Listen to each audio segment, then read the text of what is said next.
सतगुरुदेव की जय। सर्वसंगत से प्रार्थना है, सत्संग प्रारंभ हो रहा है। कृपया सत्संग स्थल पर शांतिपूर्वक विराजमान होकर के श्रद्धा से सत्संग सुने। परमेश्वर की प्यारी आत्माओं से पुनर्निवेदन है, सत्संग प्रारंभ हो रहा है। कृपया सत्संग स्थल पर शांतिपूर्वक विराजमान होकर के श्रद्धा से सत्संग सुने। सत सही। संत रामपाल जी महाराज एक ऐसे महान संत जिन्होंने अपनी सतभक्ति, तत्व ज्ञान, करुणा और सेवा के बल पर समाज में नई मिसाल कायम की है। संत रामपाल जी महाराज की अगुवाई में उनके सभी सतलोक आश्रमों से समाज कल्याण के अद्भुत कार्यों ने समाज को सुनहरे भविष्य की एक नई उम्मीद दिखाई है। संत रामपाल जी महाराज से नाम दीक्षा लेने के बाद लाखों लोगों की लाइलाज बीमारियां जैसे कैंसर, एड्स आदि ठीक हुई। संत जी के ज्ञान से प्रेरित होकर उनके अनुयायियों ने लाखों यूनिट रक्तदान किया। संत जी ने लाखों बहन बेटियों का दहेज मुक्त विवाह करवाया।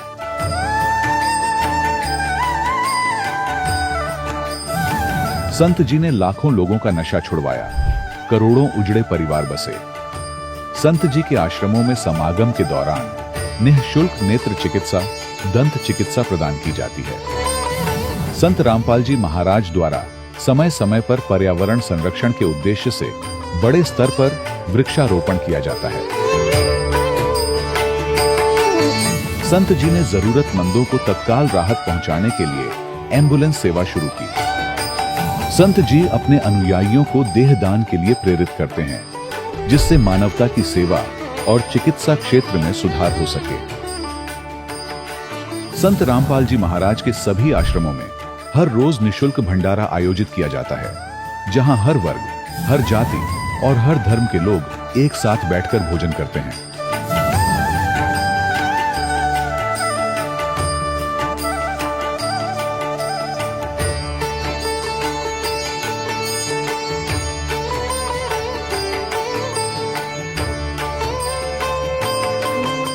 संत रामपाल जी महाराज की अन्नपूर्णा मुहिम ने गरीब और बेसहारा लोगों के जीवन में एक नई ऊर्जा और उम्मीद को जन्म दिया है। घर घर खाद्य सामग्री और जरूरी मदद पहुंचाकर संत रामपाल जी महाराज ने लोगों को दुख और मजबूरी से लड़ने की ताकत प्रदान की है।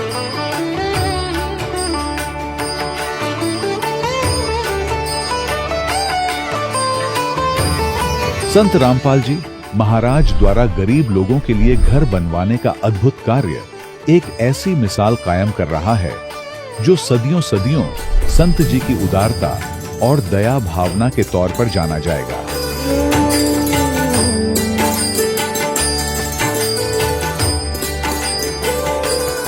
संत रामपाल जी महाराज के आश्रम में हजारों बुजुर्गों को सम्मान और प्यार के साथ जीवन जीने का अवसर मिलता है। उनके खाने, रहने और स्वास्थ्य की पूरी जिम्मेदारी संत रामपाल जी महाराज उठाते हैं। अनाथ बच्चों के लिए संत रामपाल जी महाराज के सभी आश्रम किसी वरदान से कम नहीं। यहाँ उन्हें शिक्षा, संस्कार और भविष्य के लिए बेहतर अवसर प्रदान किए जाते हैं। चाहे बाढ़ हो, भूकंप या महामारी, संत रामपाल जी महाराज और उनके अनुयायी हमेशा ही जरूरतमंदों के लिए सबसे आगे खड़े रहते हैं।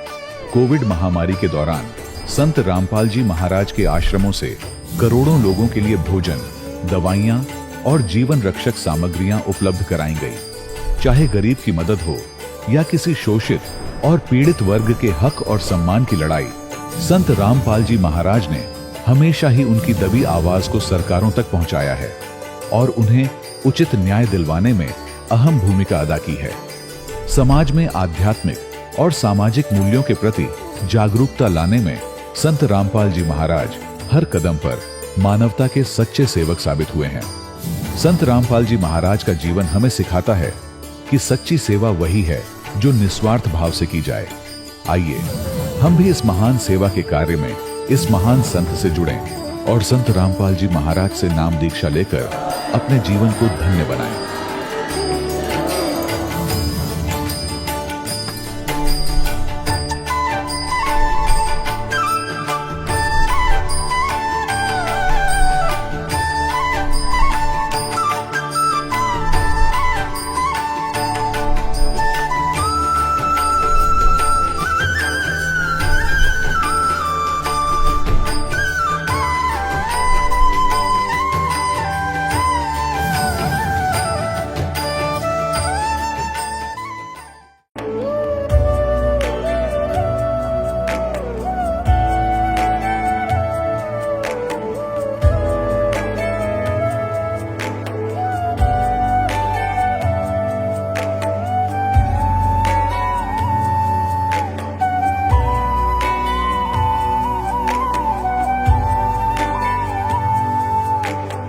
गीता 18 के श्लोक नंबर 62 में भगवान स्वयं कह रहे हैं कि अर्जुन उस परमेश्वर की शरण में जा जिसकी कृपा से परम शांति व शाश्वत स्थान अर्थात सतलोक को प्राप्त होगा।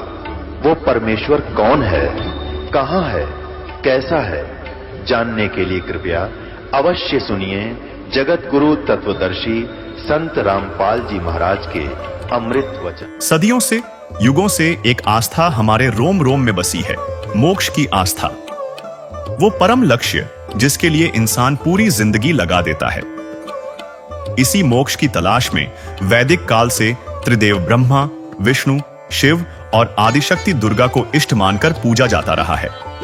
और आज के समय में आज हम उन्हीं के अवतारों जैसे मर्यादा पुरुषोत्तम राम, लीलाधर श्री कृष्ण और संकट मोचन हनुमान की भक्ति में डूबे हैं।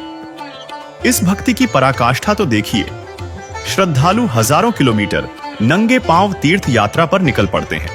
कुछ पेट के बल लेटकर दंडवत करते हुए मंदिर पहुंचते हैं। आस्था के नाम पर ऐसे ऐसे कठिन तप किए जाते हैं कि देखकर हैरानी होती है। पर क्या हो अगर आपसे कहा जाए कि जिस मोक्ष की तलाश में हम इन देवी देवताओं की शरण में जाते हैं वे स्वयं जन्म मरण के चक्र में बंधे हैं।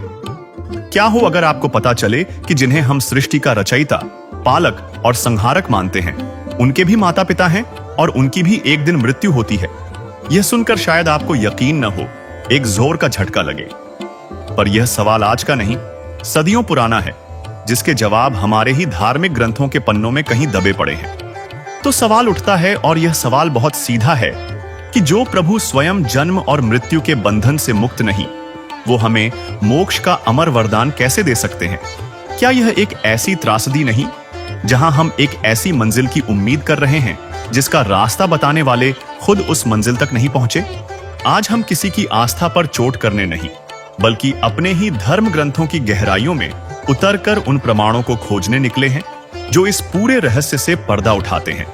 तो चलिए शुरू करते हैं इस वैचारिक यात्रा को और जानते हैं उन सवालों के जवाब जिन्हें जानने की उत्सुकता शायद हम सभी के मन में कहीं ना कहीं दबी हुई है। सवाल नंबर 1, त्रिदेवों की उत्पत्ति का अनसुना रहस्य। कौन है वो शक्ति जिनसे ब्रह्मा, विष्णु और महेश का जन्म हुआ? पहाड़ों पर विराजने वाली, शेरों की सवारी करने वाली माता शेराओं वाली का पति कौन है? 5 सदग्रंथों से प्रमाणित सटीक, सत्य, तर्कपूर्ण सच्चाई कि ब्रह्मा विष्णु शंकर क्या है, जो आज तक हिंदू धर्म गुरुओं को समझ नहीं आई। आज तक ब्रह्मा विष्णु महेश की कोई उत्पत्ति करने वाला आदमी नहीं था। ऋषि वह ऋषि, चाहे कोई कितना विद्वान पाक रहा था। फिर क्या हुआ, अब थोड़ा सा ये मौखिक बता के फिर आपको शास्त्रों में दिखाऊंगा, तब आपका विश्वास दृढ़ होगा। अब इससे पहले हम आपको परमात्मा कबीर जी द्वारा अपनी ये सारी हमारी सृष्टि रचना सुना रखी है, और ब्रह्मा विष्णु महेश के कौन माता पिता हैं वो थोड़ा सा हिंट दूंगा।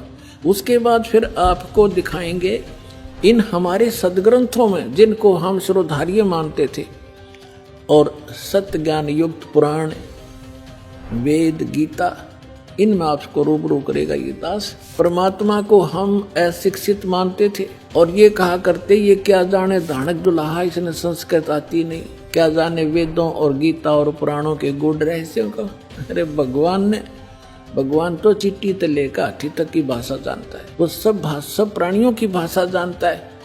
अब ये सिद्ध भी कर देगा दास आपको कि उस परमात्मा ने कैसे रजा बख्शी। अब देखिएगा अपनात्माओं, दास जो वचन बोलेगा ये सोच लेना 100% सच समझ लियो। अब ये जो इंस्ट्रूमेंट प्रोजेक्टर बनवाए हैं परमात्मा की देन है आप पुण्यात्माओं के लिए। पहले ये लोग अपनी अपनी कथा सुनाया करते थे, सदग्रंथों का नाम लिया करते थे, कोरी बकवाद सुनाया करते थे, शास्त्र विरुद्ध ज्ञान देते थे, और हम इसलिए संतुष्ट रहते थे कि ये सभी विद्वान हैं, सदग्रंथों से परिचित हैं और इन्होंने ठीक ठीक सदग्रंथों को समझा होगा। आज पता चलेगा ये किसे विद्वान थे, ये खाकी कक भी पता नहीं था इनको, और उस परम पिता को जिसको धानक दुल्हा एक मजदूर और शूद्र कह के रिजेक्ट कर रखा था लाल को, उन्होंने 600 वर्ष पहले वो ज्ञान सुना रखा है जो वेदों और गीता पुराणों के अंदर विद्वान। तो इससे पहले परमात्मा ने जो 600 वर्ष पहले ज्ञान धर्मदास जी को दिया था वो रूबरू करता हूँ। ये देखिएगा कबीर सागर, ये वो सूक्ष्म वेद है। देखिए 600 वर्ष पूर्व कबीर परमेश्वर द्वारा बताई गई सृष्टि रचना, जिसका प्रमाण आज भी पवित्र कबीर सागर के बोध सागर खंड अध्याय ज्ञान बोध के पृष्ठ 21-22 पर अंकित है। धर्मदास ये जग बोराना, कोई न जाने पद निर्वाणा। परमात्मा धर्मदास जी से कह रहे थे कि धर्मदास, इस मोक्ष मार्ग को से कोई परिचित नहीं है और ना ब्रह्मा विष्णु महेश की सतीथि से परिचित है। ये सारा विश्व भ्रमित है, ये सब यथार्थ ज्ञान से परिचित नहीं है, इसलिए मैं तेरे को ये कथा सुनाई है। देखिएगा, धर्मदास ये जग बोराना, कोई न जाने पद निर्वाण। निर्वाण माने मोक्ष मार्ग, पद माने मार्ग। यही कारण मैं कथा पसारा, जग से कहिए वो राम नियारा। ये गलती से मिसप्रिंट है। यही ज्ञान जग जीव सुनावो, सब जीवों का भरम नसावो। अब मैं तुमसे कहूँ चताई, त्रिदेवन की उत्पत्ति बाई। होय होय, इन तीनों देवताओं का उत्पत्ति बताता हूँ तेरे को, जिनको तुम अजर अमर माना करते थे। इनके कोई माता पिता नहीं, ये सर्वेश्वर हैं, ये अजर अमर हैं। अब तुम्हें सुनाता हूँ इन तीनों देवताओं की उत्पत्ति। अब मैं तुमसे कहूँ चिताई, त्रिदेवन की उत्पत्ति भाई। कुछ संक्षेप कहूँ गहुराई, सब संशय तुमरे मिट जाई। भरम गए जग वेद पुराना, आदि राम का वेद न जाना। राम राम सब जगत बखाने, आदि राम कोई बिरला जाने। आदि राम माने सनातन परमात्मा, यह इन्होंने नाम लिखा है, ये मिसप्रिंट है। तो राम राम सभी कहते हैं, लेकिन उस आदि राम को, उस सनातन परमात्मा को कोई नहीं जानता। देखिए ज्ञान, अब मैं जो कथा सुनाने जा रहा हूँ, ज्ञानी सुने तो हृदय लगाई, मूर्ख सुने तो गम ना पाई। विद्वान पुरुष सब प्रमाणों को देखेंगे, तुरंत स्वीकार कर लेंगे, और जो मूर्ख होंगे या कोई जानबूझ के ईर्षावश नहीं स्वीकार करेंगे, तो उनकी बात यहाँ नहीं है। जो बुद्धिमान होंगे इस ज्ञान को तुरंत हृदय से लगाएंगे। अको हो सारे प्रमाण। और परमात्मा कहते हैं, जानबूझ साची तजय और करे झूठ तैने, और ताकि संगत है प्रभु सपने में भी ना दे।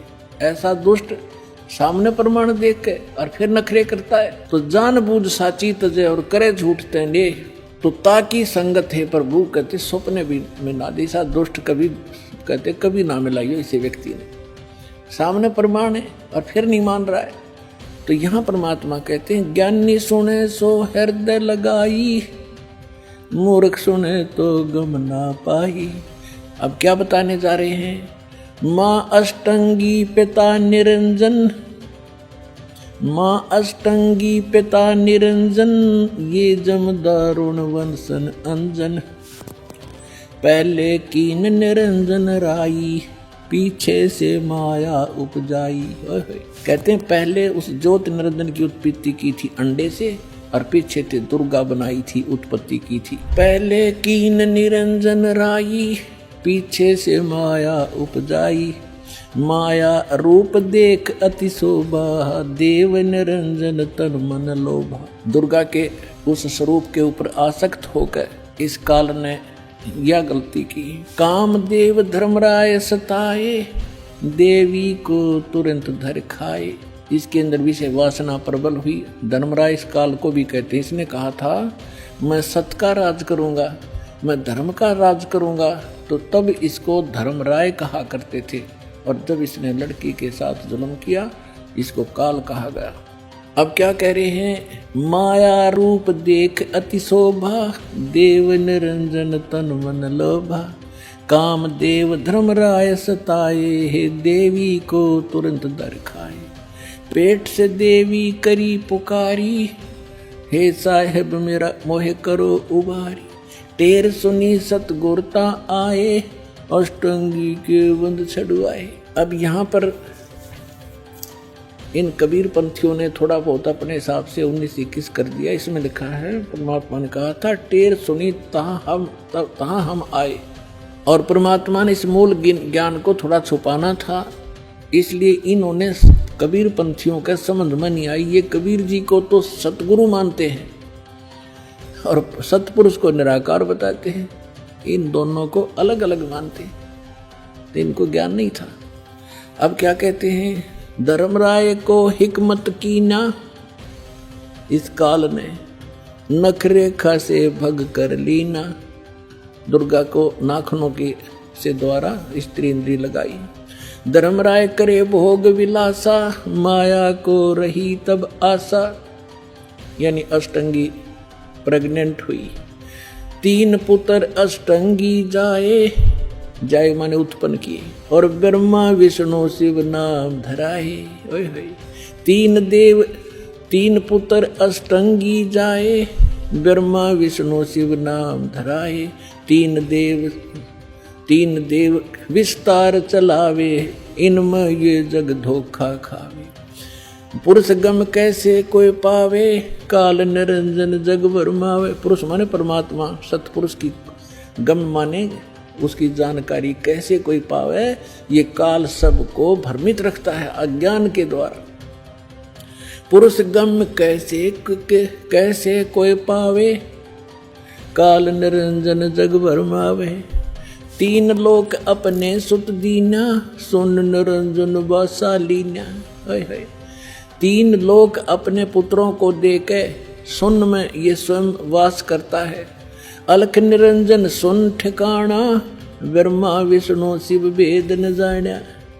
3 देव सो उसको धावे, निरंजन का वे पार न पावे। अलख निरंजन बड़ा बटपारा, 3 लोक जीव करे आहारा। ब्रह्मा विष्णु शिव नहीं बचाए, सकल खाए पुन दूर उड़ाए। 3 के सुत हैं तीनों देवा, अंदर जीव करते हैं सेवा। ओए होए अपनात्माओं, परमात्मा कहते हैं ये तत्व ज्ञानहीन अंधे प्राणी इस काल के पुत्रों ब्रह्मा विष्णु में इसकी पूजा करते हैं। 3 के सुत हैं ये तीनों देवा, ये अंदर जीव करते हैं सेवा। इस काल के पुत्रों को अजरो अमर जान के इन्हीं पर आश्रित रहे। और परमात्मा कहा करते 3 देव की जो करते भक्ति, उनकी कदे ना होए मुक्ति। तो उस समय इतना विरोध हुआ था भगवान का, परमात्मा के साथ जो सितम ढाए थे इन दुष्टों ने। आज कलेजा मुंह को आजाद, वो कथा कभी कभी सुनाएंगे आपको रह कर। पहले दास चाहता है कि आपको ज्ञान से परिपूर्ण करे, फिर उसके बाद आप सारी बातों को जो भी दास मुख से बोलेगा सारी सच्ची मानोगे और वो सत्य ही होंगी। 3 के सुत हैं तीनों देवा, ये अंदर जीव करते हैं सेवा। सेवा माने पूजा। इनके 3 यानी उन दोनों के, काल और दुर्गा के पुत्र हैं ये तीनों देव, और ये तत्व ज्ञानहीन प्राणी इनकी पूजा करते हैं। अकाल पुरुष का हो नहीं चीन्या, काल पाए सभी गए लीन्या। 3 देव और असुर अवतारा, ताको भजय सकल संसारा। ब्रह्मा विष्णु महेश और इन्हीं के अवतार राम और कृष्ण को ये सारा संसार उन्हीं को भजता है, उन्हीं की पूजा करता है। 3 गुणों का यह विस्तारा, धर्मदास में कहूँ पुकारा। गुण तीनों की भक्ति में ये भूल पड़ो संसार। कहे कबीर निज नाम बिन कैसे उतर पार। अपने आत्माओं, परमात्मा ने एक वचन इसमें बोला है, गुण तीनों की भक्ति में ये भूल पड़ो संसार। कहे कबीर निज नाम बिन कैसे उतरो पार। दर्शकों, अभी आपने कबीर परमेश्वर द्वारा बताई गई सृष्टि रचना के विषय में कबीर सागर में देखा व सुना कि ज्योति निरंजन काल और दुर्गा के संयोग से ब्रह्मा विष्णु शिव की उत्पत्ति हुई, यानी ब्रह्मा विष्णु शिव के माता पिता दुर्गा और काल हैं। दर्शकों, इसमें कबीर जी ने कहा है कि गुण तीनों की भक्ति में भूल पड़ो संसार। कहें कबीर निज नाम बिन कैसे उतरो पार। तो चलिए आपको ब्रह्मा विष्णु शिव के जन्म के अन्य प्रमाण दिखाने से पहले इन 3 गुणों के बारे में बताते हैं, जिससे आपको सद्ग्रंथों को समझना आसान हो जाएगा। देखिए, ये 3 गुण क्या है। ये तीन गुण कौन है? रजगुण ब्रह्मा, सतगुण विष्णु, तमगुण शिव जी। ये देखिएगा मार्कंडेय पुराण। गीता प्रेस गोरखपुर से प्रकाशित संक्षिप्त मार्कंडेय पुराण के अध्याय 25 में लिखा है कि रजोगुण प्रधान ब्रह्मा, तमोगुण प्रधान रुद्र यानी शिव और सत्व प्रधान यानी सतोगुण प्रधान विश्वपालक विष्णु हैं। ये ही तीन देवता हैं और ये ही तीन गुण हैं। और थोड़ा सा पक्का कर दूं, ये देखिएगा, ये है श्रीमद् देवी भागवत। देखिए खेमराज श्री कृष्ण दास प्रकाशन, बंबई से प्रकाशित श्रीमद् देवी भागवत भाग 1 के 3 स्कंध के अध्याय 5 श्लोक 8 में भगवान शंकर बोले, हे मात, यदि हमारे ऊपर आप दयायुक्त हो तो मुझे तमोगुण क्यों बनाया? कमल से उत्पन्न ब्रह्मा को रजोगुण किस लिए बनाया तथा विष्णु को सतगुण क्यों बनाया? दर्शकों नीचे संस्कृत को भी देखें, जिसमें स्पष्ट लिखा है, यदि दयार्द्रमणा न सदामपि के कथमहं विहितः च तमोगुणः कमल जश्च रजोगुण संभव सुविहितः किमु सत्वगुणो हरे। इति सिद्धम रजगुण ब्रह्मा, सतगुण विष्णु, तमगुण शिव जी। दर्शकों, मार्कंडेय पुराण और श्रीमद् देवी भागवत के इस उल्लेख से यह स्पष्ट होता है कि तीन गुण यानी रजगुण ब्रह्मा जी, सतगुण विष्णु जी और तमगुण शिव जी हैं। चलिए अब आपको इन तीनों देवताओं के जन्म का अन्य प्रमाण भी दिखाते हैं, जो कि कबीर परमेश्वर ने 600 वर्ष पूर्व पंडित सर्वानंद जी को बताया था। देखिए। और इसको परमात्मा को, कबीर साहब को अशिक्षित कहा करते, शूद्र कहा करते, ये धानक, ये जुलाहा, क्या जाने सदग्रंथों के गूढ़ रहस्यों को। और परमात्मा ने वो अमृत वचन बोल रखे हैं, इतने गूढ़ शब्द बोल रखे हैं, ये नकली नहीं समझ सके उस परमात्मा के गूढ़ रहस्यों को। और परमात्मा सारे गूढ़ रहस्यों से परिचित थे। सर्वानंद ने कहा कि कबीर बोल क्या प्रश्न करेगा। परमेश्वर ने कहा कि कौन ब्रह्मा का पिता है, कौन विष्णु की माँ, शंकर का दादा कौन है, पंडित जी दियो बता। ब्रह्मा विष्णु महेश के माता पिता कौन है, इनका दादा कौन है। अब सर्वानंद की बुद्धि तो वहीं टिकी हुई थी, ये सर्वेश्वर है, महेश्वर है, इनके कोई माता पिता नहीं है। आप ऐसे ही कह रहे हो, इनके कोई माता पिता नहीं। अब परमेश्वर ने कहा कि आप देवी भागवत 3 स्कंद निकालो। देखिएगा श्री देवी भागवत यानी देवी पुराण, सचित्र मोटा टाइप। श्रीमद् देवी भागवत के 3 स्कंद अध्याय 4 से 5 को, जिसमें श्री विष्णु जी देवी दुर्गा की स्तुति करते हुए कहते हैं, तुम शुद्ध स्वरूपा हो, यह सारा संसार तुम्ही से उद्भासित हो रहा है। मैं विष्णु, ब्रह्मा और शंकर, हम सभी तुम्हारी कृपा से ही विद्यमान हैं। हमारा आविर्भाव अर्थात जन्म और तिरोभाव अर्थात मृत्यु हुआ करता है, अर्थात हम तीनों देव नाशवान हैं। केवल तुम ही नित्य हो, जगत जननी हो, प्रकृति देवी हो। दर्शकों, यहाँ प्रकृति शब्द याद रखिएगा, क्योंकि दुर्गा जी को ही प्रकृति कहा जाता है। जब हम आपको श्रीमद् भगवद गीता अध्याय 14 श्लोक 3, 4, 5 से ब्रह्मा, विष्णु, शिव की उत्पत्ति के विषय में बताएंगे, तो यह प्रकृति शब्द काम में आएगा। दर्शकों, श्रीमद् देवी भागवत के इसी लेख में आगे भगवान शंकर बोले, देवी, यदि महाभाग विष्णु तुम्ही से प्रकट हुए हैं, तो उनके बाद उत्पन्न होने वाले ब्रह्मा भी तुम्हारे ही बालक हुए। फिर मैं तमोगुणी लीला करने वाला शंकर क्या तुम्हारी संतान नहीं हुआ? अर्थात मुझे भी उत्पन्न करने वाली तुम ही हो।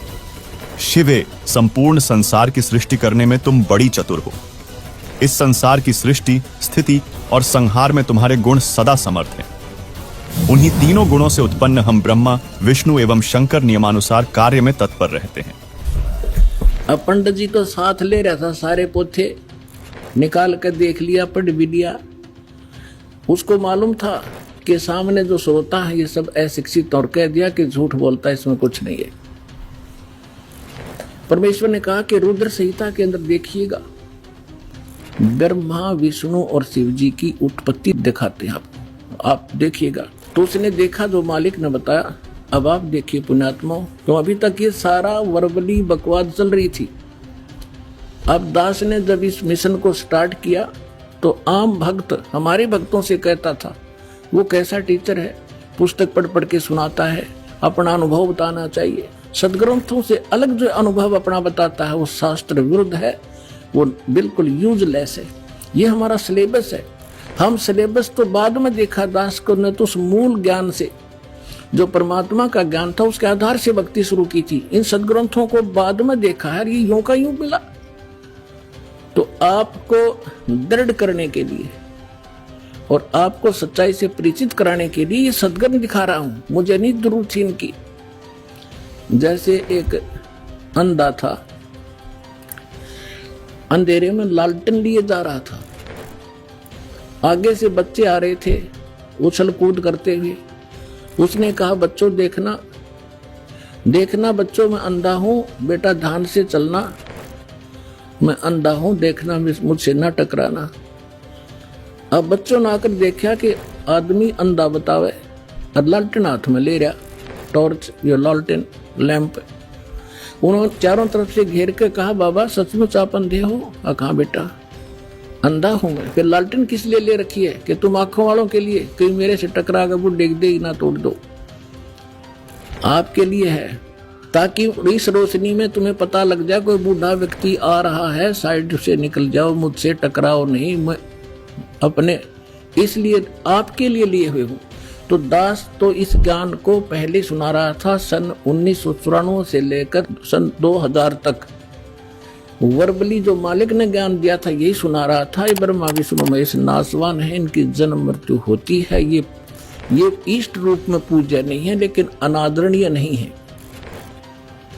लेकिन दास के सामने समस्या थी कि इस बात को, दास की वर्बली इस कहानी को कोई नहीं सुनेगा हिंदू, और विरोध खूब होगा। तो अर्ज करी थी दाता ने कि आपका ज्ञान सत्य है दाता, कभी गलत नहीं हो सकता। यदि इन सदग्रंथों में मिल जाए, वेद गीता और पुराणों में, तो आपके बच्चे आपको पहचानने में देर नहीं लाओगे। ऐसी प्रेरणा की परमात्मा ने 2001 में गीता उठा के देखी, जो का तू ज्ञान पाया। क्योंकि परमात्मा ने कहा था अपनी वाणी में कि वेद मेरा भेद है, मैं ना मिलूं वेदन के माही, पर जौन वेद से मैं मिलूं वो वेद जानते रहे। तो इसके आधार से जब सब सदग्रंथ देखे तो जो का तो ज्ञान मिला। तीन देव की जो करते भक्ति, उनकी कदे ना होवे मुक्ति। और परमात्मा कहा करते, धर्मदास ये जग बौराना, कोई न जाने पद निर्वाणा। यही कारण मैं कथा पसारा, जग से कोई ये इकराम नियारा। अब मैं तुमसे कहूँ चताई, तेरे देवन की उत्पत्ति भाई। माँ अष्टंगी पिता निरंजन, ये जमदारुण वंशन अंजन। तीन पुत्र अष्टंगी जाए, ब्रह्मा विष्णु शिव नाम धराए। 600 वर्ष पहले भगवान उस सूक्ष्म वेद में ये अमृत ज्ञान बता गए थे। लेकिन उस समय इतना विरोध किया था इन नकली संतों मंडलेश्वरों ने, परमात्मा के साथ कहर तो ले थे। वो सारी लीला धीरे धीरे सुनाएंगे आपको। आज वही ज्ञान हमारे पुराण बता रहे हैं कि ब्रह्मा विष्णु महेश के माता पिता हैं, दुर्गा इनकी माता है, ये ज्योत स्वरूपी निरंजन ये काल इनका पिता है। और ये भगवान 600 वर्ष पहले बताया करते, क्योंकि वो तो दादा है इनके। दादा तो बाप की भी डेट ऑफ बर्थ बता और पोत्या की भी बता दे, तो पहले बता कर जा रहे थे। अरे नकलियान हमारे तक सारा अज्ञान भर रखा था। अब देखिएगा शिव पुराण। यह है संक्षिप्त शिव पुराण, गीता प्रेस गोरखपुर से प्रकाशित, जिसके संपादक हैं श्री हनुमान प्रसाद पोद्दार। इसके रुद्र संहिता के अध्याय 6 में अपने पुत्र श्री नारद जी के श्री शिव तथा श्री शिवा के विषय में पूछने पर श्री ब्रह्मा जी ने कहा, जिस पर ब्रह्म के विषय में ज्ञान और अज्ञान से पूर्ण उक्तियों द्वारा इस प्रकार विकल्प किए जाते हैं। उसने कुछ काल के बाद सृष्टि का समय आने पर द्वितीय की इच्छा प्रकट की। उसके भीतर एक से अनेक होने का संकल्प उदित हुआ। तब उस निराकार परमात्मा ने अपनी लीला शक्ति से अपने लिए मूर्ति आकार की कल्पना की। जो मूर्ति रहित परम ब्रह्म है, उसी की मूर्ति भगवान सदाशिव है। अर्वाचीन और प्राचीन विद्वान उन्हीं को ईश्वर कहते हैं। अपने आत्माओं, ये कौन है? सदाशिव ये काल है, और ये इसने प्रतिज्ञा कर रखी है कि मैं कभी किसी के सामने अपने काल रूप में, ओरिजिनल रूप में नहीं आऊंगा। जो श्री कृष्ण के अंदर से निकल कर इसने अर्जुन को दिखाया था भयंकर रूप, वो है इसका असली रूप। तो ये क्या करता है? अपने पुत्र, किसी को ब्रह्मा के रूप में दर्शन देता है, किसी को शिव के रूप में, किसी को विष्णु के रूप में। तो यहाँ ये काल के विषय में ब्रह्मा जानकार नहीं है। ये कौन है? कहते हो निराकार था, फिर साकार बन गया सदाशिव। अब देखो सदाशिव कौन है? भगवान सदाशिव है वो मूर्ति। अर्वाचीन और प्राचीन विद्वान उन्हीं को ईश्वर कहते हैं। उस समय एकाकी रहकर स्वेच्छानुसार विहार करने वाले उस सदाशिव ने अपने विग्रह माने शरीर से स्वयं ही एक स्वरूप भूता शक्ति यानी दुर्गा की सृष्टि की, एक स्त्री की सृष्टि की, जो उनके अपने श्रेयंग से कभी अलग होने वाली नहीं थी। उस पराशक्ति को प्रधान प्रकृति गुणवती माया बुद्धि तत्वों की जननी तथा विकार रहित बताया गया है। वह शक्ति अंबिका कही गई है। अब ये क्या कह रहा है ब्रह्मा जी पुण्यात्माओं? अब देखो कमाल की बात है, देवी पुराण के अंदर तीसरे स्कंद में ब्रह्मा जी अपने पुत्र नारद को बताता है कि बेटा, मैं जब उत्पन्न हुआ मैं कमल के फूल पर बैठा था और युवा मेरा शरीर था। मुझे नहीं मालूम मैं किसने उत्पन्न कर दिया, मेरा उत्पत्ति करता कौन है, मैं कुछ नहीं जानता। अब यूं बताओ है उस अपने बाप की उत्पत्ति वो क्यों कर बना? तो ये आप पे कह रहा है कुछ सच्ची कुछ झूठी। तो ये इसने परमात्मा जो प्रथम बार आए थे वो इस ब्रह्मा से मिले, विष्णु जी से मिले, शिव जी से मिले थे। उनको सृष्टि रचना सारी कथा सुनाई थी।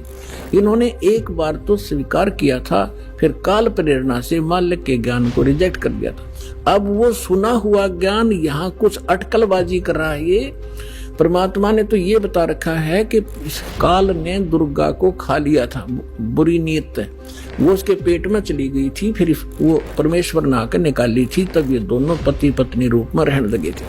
अब ब्रह्मा जी इसको दूसरे ढंग से कह रहा है कि उस सदाशिव ने इसने सिर पैर का पता नहीं कि उसने अपने शरीर से एक स्त्री उत्पन्न की जो कभी उसके अंग से अलग होने वाली नहीं थी। अब ये देखिए, उस समय एकाकी रहकर स्वेच्छानुसार विहार करने वाले सदाशिव ने अपने विग्रह से स्वयं ही एक स्वरूप भूता शक्ति की सृष्टि की, जो उनके अपने श्रेयंग से कभी अलग होने वाली नहीं थी। वो कौन है? उस पराशक्ति को प्रधान भी कहते हैं। ये प्रधान शब्द राखियो याद, प्रकृति भी याद रखना। ये प्रधान और प्रकृति शब्द आपके श्रीमद् भगवत गीता के अंदर दास सिद्ध करेगा कि दुर्गा और काल के संयोग से ब्रह्मा विष्णु महेश की उत्पत्ति हुई। वहां ये प्रधान और प्रकृति शब्द है। तो ये समझना कौन है ये प्रधान? ये कह रहे हैं उसी को प्रधान प्रकृति गुणवती माया बुद्धि दोनों तत्वों की जननी तथा विकार रहित बताया। तो वह शक्ति अंबिका कही गई है। उसी को प्रकृति सर्वेश्वरी और त्रिदेव जननी, ओह ब्रह्मा विष्णु महेश की माता, उनको उत्पन्न करने वाली नित्य और मूल कारण भी कहते हैं। सदाशिव द्वारा प्रकट की गई यानी उसके शरीर से निकली हुई उस शक्ति के 8 भुजाएं हैं। अष्टंगी 3 पुत्र अष्टंगी जाए, ब्रह्मा विष्णु शिव नाम धराए। 600 वर्ष पहले मालिक बता गए थे। आज हमारे ये पवित्र सदग्रंथ उसको सेकंड कर रहे हैं, समर्थन कर रहे हैं भगवान की वाणी का। और जिनको संस्कृत भी नहीं आवती है ब्राह्मण कहा करते और गुरु जी हमारे क्या जाने दानक जुला, वो समर्थ थे, सब वो प्रत्येक चींटी तक की भाषा जानते, सब पशु पक्षियों की भाषा जानते हैं। और इन्होंने उसको रिजेक्ट करके डाल रखा था लाल को। अब संभालो पुण्यात्माओं, आपका कल्याण हो जाएगा।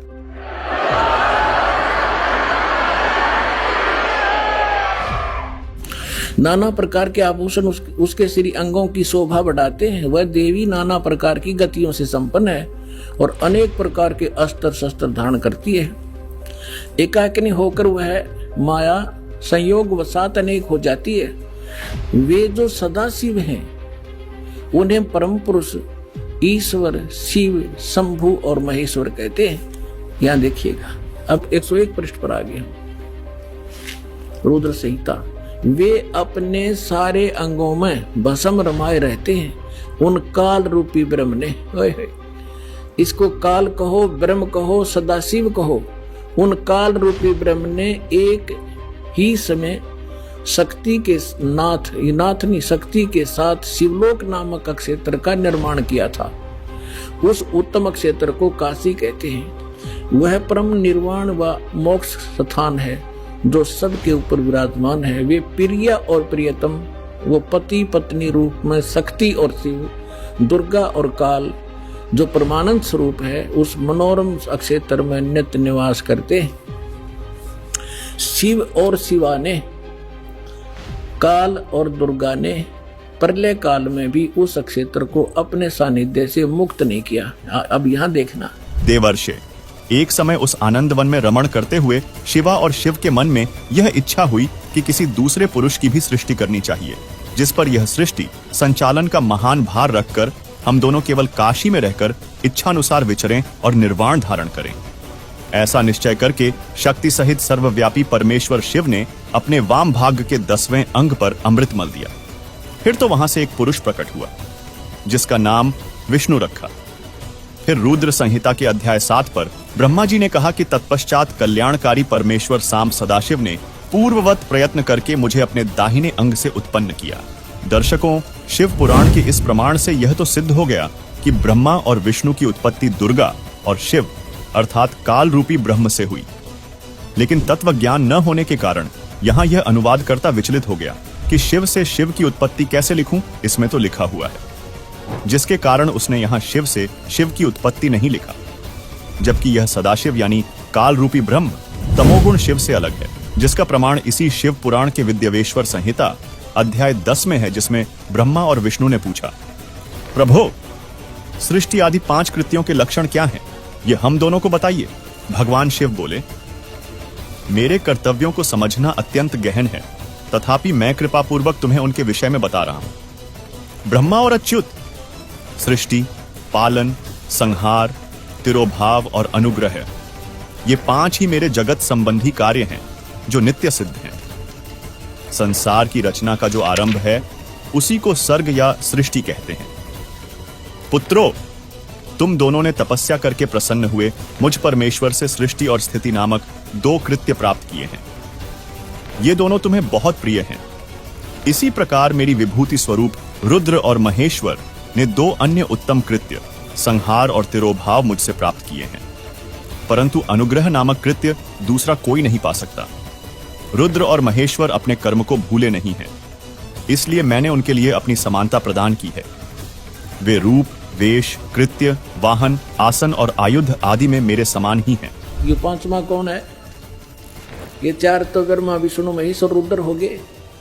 इस महेश का, इसी का एक शकल है रुद्र, और वो 11 रुद्रों का कंट्रोलर है। वो रुद्र वो अलग है, और ये ब्रह्मा विष्णु महेश ये अलग है। तो ये 5वां जो बोल रहा है, यू है काल दुर्गा का पति कि 3 पुत्र अष्टंगी जाए, ब्रह्मा विष्णु शिव नाम धराए।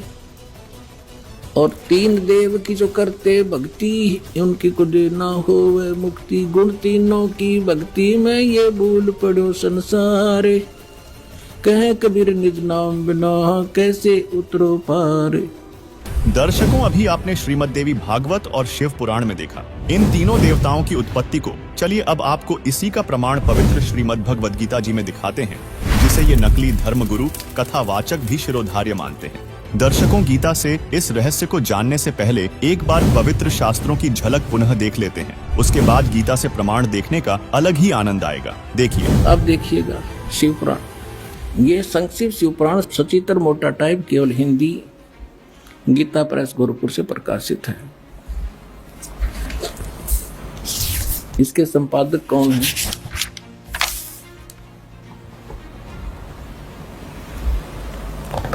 हनुमान प्रसाद पोदार, और ये गीता प्रेस गोरखपुर से प्रकाशित है।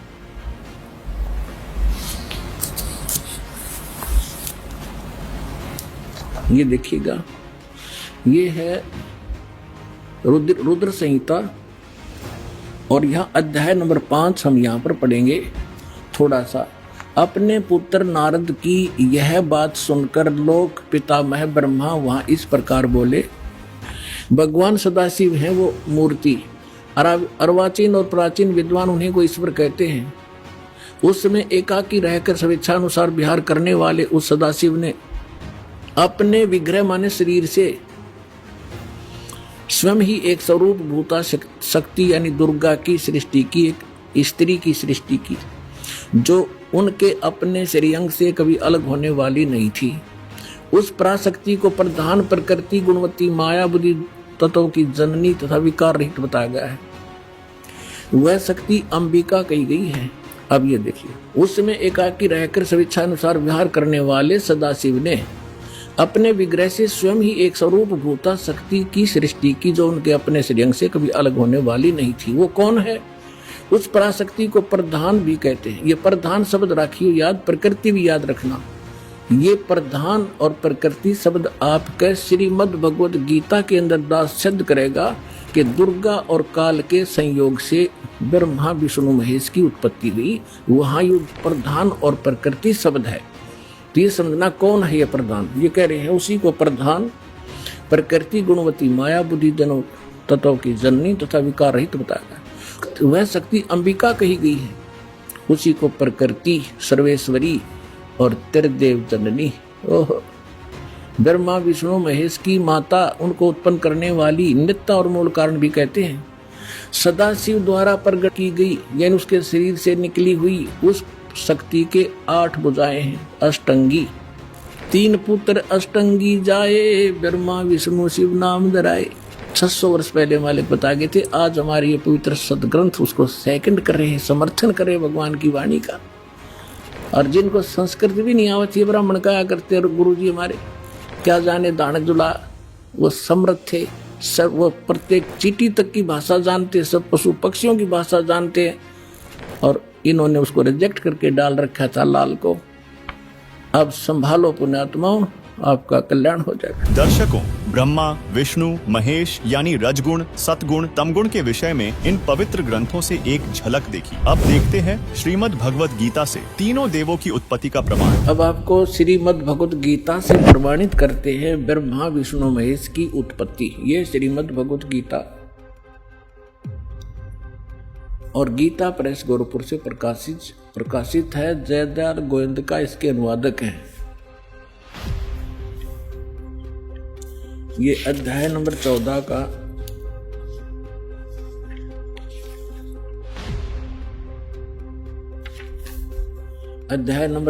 का श्लोक नंबर 3 से 5 सुनाएंगे आपको। ये 3 इसमें क्या कहा है कि अर्जुन मेरी ये महत ब्रह्म रूप मूल प्रकृति। अब आपको दास ने श्रीमद् देवी भागवत के 3रे स्कंद में विष्णु जी कहते हैं अपनी माता दुर्गा को कि तुम शुभ स्वरूपा हो, ये सारा संसार तुमसे उद्भासित हो रहा है। मैं ब्रह्मा और शंकर आपकी कृपा से विद्यमान है। हमारा आविर्भाव माने जन्म और तिरोभाव माने मृत्यु होता है, और आप ही पूर्ण प्रकृति हैं। और इसमें रुद्र संहिता शिव पुराण के अंदर आपको दिखाया था कल कि इस सदाशिव काल रूपी ब्रह्म ने अपने ही विग्रह से वह सृष्टि वह निकाली, दुर्गा निकाली, और उसको प्रकृति भी कहते हैं। पहले उसको फिर ये दिखाते हैं आपको, देखिएगा। अब 14वें अध्याय के 3रे श्लोक में ये क्या कहता है कि अर्जुन, ये काल बोल रहा है ब्रह्म, मेरी ये मूल प्रकृति सभी संपूर्ण भूतों यानी प्राणियों की योनि यानी गर्भाधान स्थान है, और मैं काल ब्रह्म उस योनि में गर्भ यानी चेतन समुदाय गर्भ को स्थापना करता हूँ, और तत्व मान उस के संयोग से सभी प्राणियों भूतों माने प्राणियों की उत्पत्ति होती है। 4 में क्या कहा है, ये अर्जुन ये नाना प्रकार की सब योनियों में जितने भी मूर्तियां यानी शरीरधारी प्राणी हैं उत्पन्न होते हैं। प्रकृति यानी दुर्गा तो उनकी गर्भ धारण करने वाली माता है, और मैं बीज स्थापन करने वाला पिता हूँ। आगे देखो 5वें में, हे अर्जुन सतगुण रजगुण और तमगुण, सतगुण विष्णु रजगुण ब्रह्मा तमगुण शिव जी, ये प्रकृति से उत्पन्न दुर्गा से उत्पन्न, और तीनों गुण रजगुण ब्रह्मा सतगुण विष्णु तमगुण शिव जी अविनाशी जीवात्मा को शरीर में फंसाए रखते हैं, बांधे रखते हैं कर्मा के अनुसार। अब हमने यहाँ से इतना ही डर। दर्शकों, अभी हमने हिंदू धर्म के सर्व पवित्र शास्त्रों से ब्रह्मा विष्णु महेश की उत्पत्ति के बारे में जाना तथा शेरवाली देवी दुर्गा जी के पति के विषय में जाना कि शिवा यानी देवी दुर्गा का पति काल रूपी ब्रह्म सदाशिव है, जिसे ज्योति निरंजन भी कहा जाता है, तथा ब्रह्मा विष्णु शिव जी की माता दुर्गा है, और पिता काल रूपी ब्रह्म सदाशिव है, जिनके पति पत्नी व्यवहार से त्रिदेवों की उत्पत्ति हुई है। सवाल नंबर 2, क्या ब्रह्मा, विष्णु, महेश, दुर्गा आदि से ऊपर कोई और परमेश्वर है और वह कौन है? जी हां दोस्तों, संत रामपाल जी महाराज ने पुराणों, गीता और चारों वेदों से प्रमाण सहित बताया है कि ब्रह्मा, विष्णु, महेश, दुर्गा आदि से ऊपर कोई अन्य परमेश्वर है। तो चलिए आपको संत रामपाल जी महाराज का वह अनमोल सत्संग दिखाते हैं। गीता प्रेस गोरखपुर से प्रकाशित है। इसके कौन है संपादक? संपादक है हनुमान प्रसाद पोदार, चिमनलाल गोस्वामी। प्रकाशक एवं मुद्रक हैं गीता प्रेस गोरखपुर, गोविंद भवन कार्यालय, कोलकाता का संस्थान है। ये इनके फैक्स और फोन नंबर है। ये देखिएगा, इस पवित्र पुराण के पहले सकंद में श्रीमद् देवी भागवत पृष्ठ नंबर 28 पर नारद जी और व्यास जी की गोष्ठी हो रही है। Vyas ji is the writer of 18 Purana and ये चारों वेदों का, गीता जी का और इन 18 पुराणों का, श्री सुधा सागर का ये व्यास जी राइटर है, लेखक है। और ये नारद जी से वार्ता कर रहा है। नारद जी ने कहा, महाभाग व्यास जी, तुम इस विषय में जो पूछ रहे हो ठीक यही प्रश्न मेरे पिताजी ने भगवान श्री हरि से किया था। नारद जी के पिताजी हैं ब्रह्मा जी। देवादि देव भगवान जगत के स्वामी हैं। लक्ष्मी जी उनकी सेवा में उपस्थित रहती हैं। दिव्य कौस्तुभमणि उनकी शोभा बढ़ाती है। वे शंख चक्र गदा लिए रहते हैं, पीताम्बर धारण करते हैं, 4 भुजाएं हैं। यानी पूरी डेफिनेशन बता दी। विष्णु जी हैं। वे चराचर जगत के आश्रयदाता हैं, जगत गुरु एवं देवताओं के भी देवता हैं। ऐसे जगत प्रभु भगवान श्री हरि महान तप कर रहे थे। विष्णु जी तपस्या कर रहे थे, उनकी समाधि लगी थी। यह देखकर मेरे पिता ब्रह्मा जी को बड़ा आश्चर्य हुआ।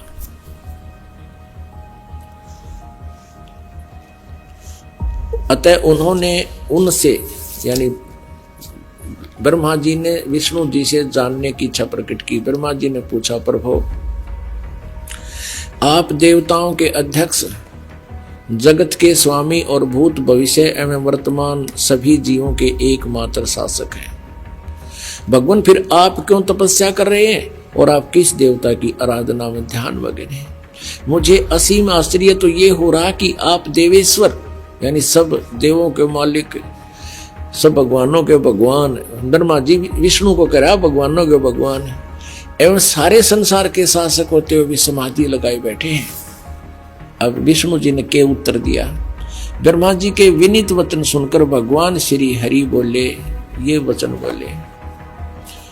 श्री हरि उनसे कहने लगे, ब्राह्मण सावधान होकर सुनो, मैं अपने मन का विचार व्यक्त करता हूँ। देवता, दानव, मानव सब यही जानते हैं कि तुम सृष्टि करते हो, मैं पालन करता हूँ और शंकर संहार किया करते हैं। किंतु फिर भी वेद के पारगामी पुरुष अपनी युक्ति से यह सिद्ध करते हैं कि रचने, पालने और संहार करने की यह योग्यता जो हमें मिली है, इसकी अधिष्ठात्री शक्ति देवी है।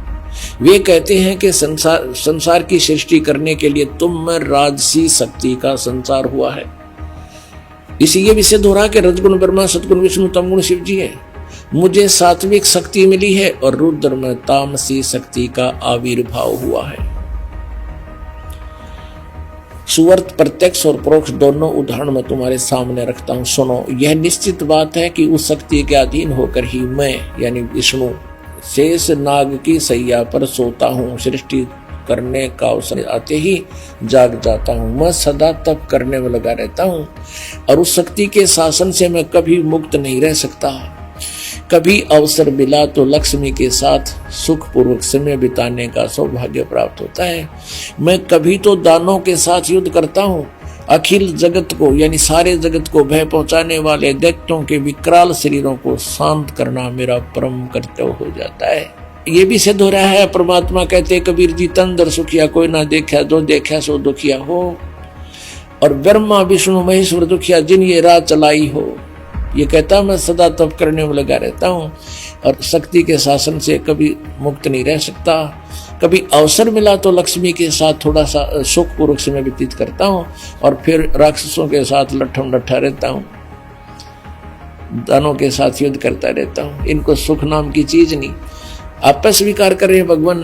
और अब देखो विष्णु जी कह रहे हैं मुझे सब प्रकार से शक्ति के अधीन होकर रहना पड़ता है, मैं पराधीन हूँ। और उन्हीं भगवती यानी दुर्गा शक्ति को का मैं निरंतर ध्यान किया करता हूँ, उसी की पूजा करता हूँ। ब्रह्मा जी मेरी जानकारी में, मेरे स्पिरिचुअल नॉलेज में इस भगवती शक्ति से बढ़कर दूसरे कोई देवता नहीं। अब आ लिया अंत विष्णु जी के आध्यात्मिक ज्ञान का। नो कह दुर्गा तो ऊपर कोई भगवान को ना, जितनी मन जानकारी है। अपने आत्माओं यदि ये दास ये शब्द कह के छोड़ देता कि ब्रह्मा विष्णु महेश दुर्गा आदि और इन ऋषियों में ऋषियों को आध्यात्मिक ज्ञान नहीं था, तो पहली बार जो प्राणी सुने वो उठ कर चला जाने के तो नरी बकवाद करे है। और अब ये प्रमाण देख करके वो पुण्यात्मा जो एकाध आए होंगे, नए भक्त भी बहुत आते हैं, इसलिए दास का उद्देश्य होता है कि पहली कक्षा से लेकर और पीएचडी तक का ज्ञान इसी सामूहिक शिक्षा स्थल यानी सत्संग के माध्यम से देऊं, ताकि ये ज्ञान यज्ञ का लाभ सभी प्राणियों को होए।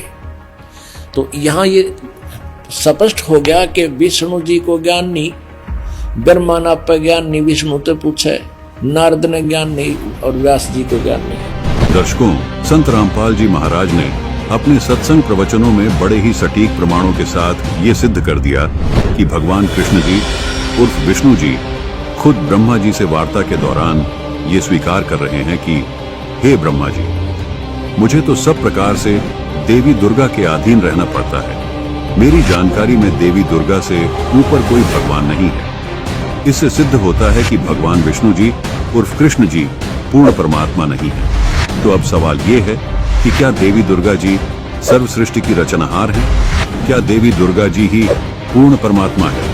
क्या देवी दुर्गा से ऊपर कोई भगवान नहीं है?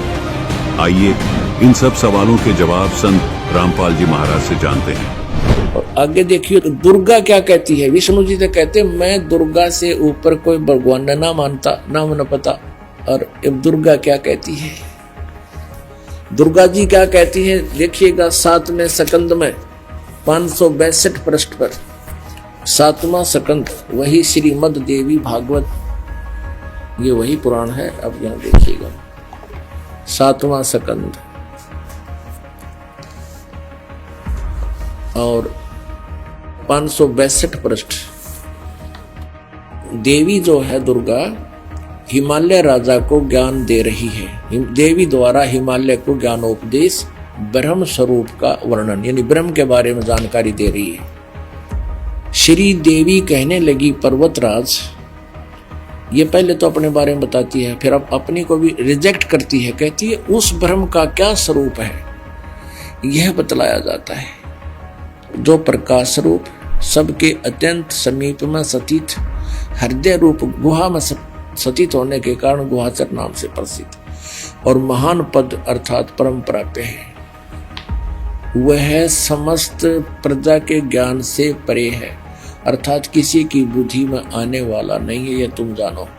जो परम प्रकाश रूप है, जो सूक्ष्म से भी अत्यंत सूक्ष्म है, जिसमें संपूर्ण लोक और उन लोकों में निवास करने वाले प्राणी स्थित हैं, वही यह अक्षर ब्रह्म। अब देखना, वही सबके प्राण है, वही सबकी वाणी है और वही सबके मन है। वह यह परम सत्य अमृत अविनाशी तत्व है सौम्य। उस वेदने योग्य लक्ष्य का तुम वेदन करो, मन लगाकर उसमें तन में हो जाओ। अब हम थोड़ा सा यहीं से ले लेते हैं। उस एकमात्र परमात्मा को ही जाने, दूसरी सब बातों को छोड़ दे। यही अमृत रूप परमात्मा के पास पहुंचाने वाला पुल है। संसार समुद्र से पार होकर अमृत स्वरूप परमात्मा को प्राप्त करने का ये सुलभ साधन है।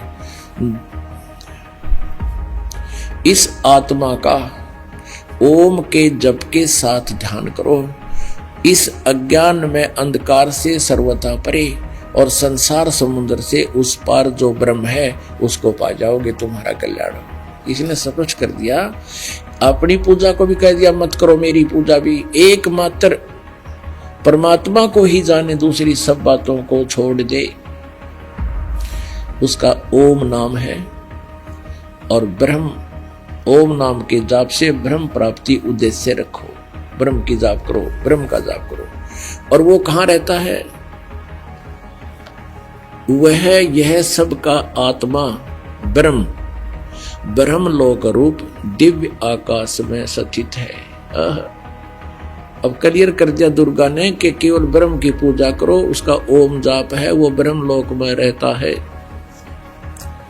अपने आत्मा दुर्गा जी ने, देवी ने, जो इन ब्रह्मा विष्णु महेश से सुप्रीम है, इन्होंने इन ब्रह्मा विष्णु महेश नारद व्यास के सब के ज्ञान को रिजेक्ट कर दिया। दर्शकों, संत रामपाल जी महाराज ने एक बार फिर ये प्रमाण सहित सिद्ध किया कि देवी दुर्गा जी भी सर्वशक्तिमान नहीं हैं। देवी दुर्गा जी ने देवी भागवत पुराण स्कंद 7 में हिमालय को ज्ञान देते हुए स्पष्ट किया कि सबकी आत्माओं का स्वामी ब्रह्म है, उससे ऊपर कोई शक्ति नहीं है, उसका केवल एक ओम नाम है। दर्शकों, देवी जी ने ओम नाम जाप करने की बात कही है और कहा है कि सब पूजाओं को छोड़कर, यानी मेरी पूजा भी छोड़कर ओम नाम का जाप करो, जो ब्रह्म का मंत्र है। यानी देवी दुर्गा कह रही है कि मुझसे ऊपर भी भगवान है जो ब्रह्म है। तो आइए देखते हैं कि गीता जी इस विषय में क्या कहती है। गीता अध्याय 8 श्लोक 13 में गीता बोलने वाला प्रभु कहता है, अर्थात यह ब्रह्म कहता है कि मुझ ब्रह्म का केवल ये एक ओम नाम है। दर्शकों, गीता भी यही कह रही है कि ओम नाम जाप मुझ ब्रह्म का है, जिससे स्पष्ट होता है कि गीता बोलने वाला भगवान कोई और नहीं बल्कि ब्रह्म ही है। क्योंकि यदि गीता ज्ञान देने वाला भगवान कृष्ण जी होते तो यहाँ गीता में ब्रह्म की जगह कृष्ण लिखा होता, यहाँ लिखा होता कि मुझ कृष्ण का ये केवल एक ओम नाम है। दर्शकों, गीता अध्याय 8 श्लोक 13 से ये स्पष्ट हो गया कि गीता बोलने वाला भगवान ब्रह्म है और उसका मंत्र ओम है। और गीता अध्याय 11 श्लोक 32 से ये स्पष्ट हो गया कि जो ब्रह्म है वो काल है। आइए अब देखते हैं कि जो ज्ञान देवी ने हिमालय को दिया और कहा कि ओम नाम का जाप करो, उससे तुम ब्रह्मलोक में चले जाओगे, तो देखते हैं कि क्या ब्रह्मलोक में जाने के बाद मोक्ष हो जाता है। देखते हैं कि इसके विषय में गीता क्या कहती है। दर्शकों, गीता अध्याय 8 श्लोक 16 में कहा गया है कि ब्रह्मलोक में गए हुए प्राणी भी पुनः लौटकर जन्म मृत्यु में आते हैं, यानी ब्रह्मलोक में गए हुए प्राणियों का पूर्ण मोक्ष नहीं होता। दर्शकों, विष्णु जी देवी को सबसे सुप्रीम गॉड मानते हैं, जबकि देवी दुर्गा जी देवी पुराण में कह रही हैं कि ब्रह्म की पूजा करो। ब्रह्म गीता जी में कह रहा है कि परम अक्षर ब्रह्म की पूजा करो। गीता ज्ञानदाता ब्रह्म ने गीता अध्याय 18 श्लोक 62 में कहा है कि हे अर्जुन, तू सर्वभाव से उस परमेश्वर की शरण में चला जा, उसकी कृपा से ही तू परम शांति और शाश्वत परम धाम यानी सतलोक को प्राप्त होगा। फिर गीता अध्याय 4 श्लोक 34 में कहा है कि उसके लिए तत्वदर्शी संत की तलाश कर। फिर वो तत्वदर्शी संत जो भक्ति साधना बताए, उस आधार से ही भक्ति साधना करना। फिर गीता अध्याय 15 श्लोक 4 में तथा गीता अध्याय 18 के श्लोक 64 में कहा है कि तत्वदर्शी संत से ज्ञान प्राप्त करने के पश्चात अज्ञान को ज्ञान रूपी शस्त्र से काटकर उस परम पद की खोज करनी चाहिए, जहां जाने के बाद साधक लौटकर संसार में कभी वापस नहीं आते। उसी की भक्ति करो, वही पूर्ण परमात्मा है जिसने सारी सृष्टि की रचना की है। उसी की भक्ति करो। मैं भी उसी आदि पुरुष नारायण की शरण में हूँ। मेरा भी इष्ट देव वही परम अक्षर ब्रह्म है, उसी की भक्ति करो। दर्शकों, इस श्लोक में अनुवादकर्ता ने इष्ट का अर्थ प्रिय किया है, जबकि इसी गीता अध्याय 18 के श्लोक 70 में इष्ट का अर्थ पूजित किया है, अर्थात पूज्य देव। यहाँ गीता अध्याय 18 के श्लोक 64 में भी इष्ट का अर्थ पूज्य देव ही है, जिसमें गीता ज्ञानदाता कह रहा है कि मेरा भी पूज्य देव वही परम अक्षर ब्रह्म है। इससे यह स्पष्ट होता है कि ब्रह्मा, विष्णु, शिव से ऊपर दुर्गा जी और दुर्गा जी से ऊपर काल ब्रह्म तथा ब्रह्म से ऊपर परम अक्षर ब्रह्म है, और यह परम अक्षर ब्रह्म स्वयं कबीर परमेश्वर जी हैं, जिसका प्रमाण भी संत रामपाल जी महाराज ने अपने सत्संगों में दे रखा है।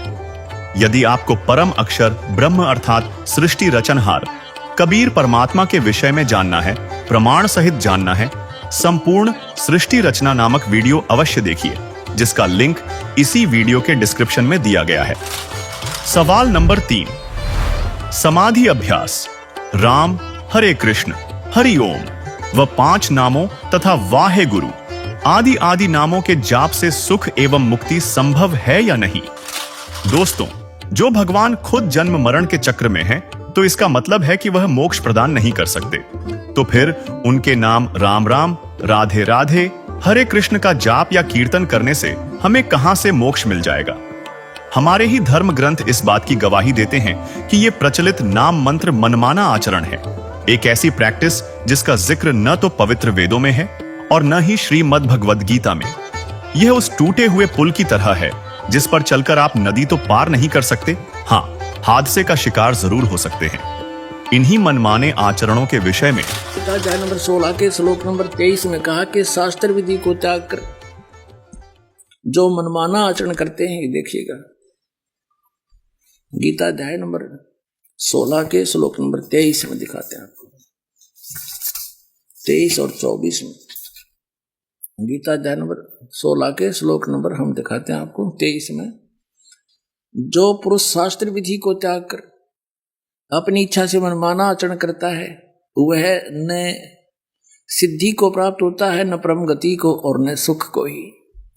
अब 24 में बताया कि इससे तेरे लिए, छोड़ में जाएगा 24वां श्लोक, इससे तेरे लिए कर्तव्य की अवस्था में कौन से कर्म करने चाहिए भक्ति के, कौन से ना करने चाहिए, शास्त्र ही प्रमाण है। ऐसा जानकर तो शास्त्र विधि से नियत कर्म करने योग्य है, यानी शास्त्रों में जो वर्णन है वही साधना कर, अन्य करेगा तो कोई लाभ नहीं होगा, यूजलेस। यहाँ तक कि जिस ध्यान साधना मेडिटेशन को आज मन की शांति और मोक्ष का सबसे बड़ा जरिया बताया जा रहा है, गीता उसे भी अंतिम समाधान नहीं मानती। गीता अध्याय नंबर 17 और श्लोक नंबर 5 में, जो मनुष्य शास्त्र विधि रहित केवल मनमाना कल्पित घोर तप को तपते हैं, दंभ और अहंकार से युक्त, कामना से आसक्त और बल के अभिमान से युक्त भी युक्त है, शरीर से युक्त।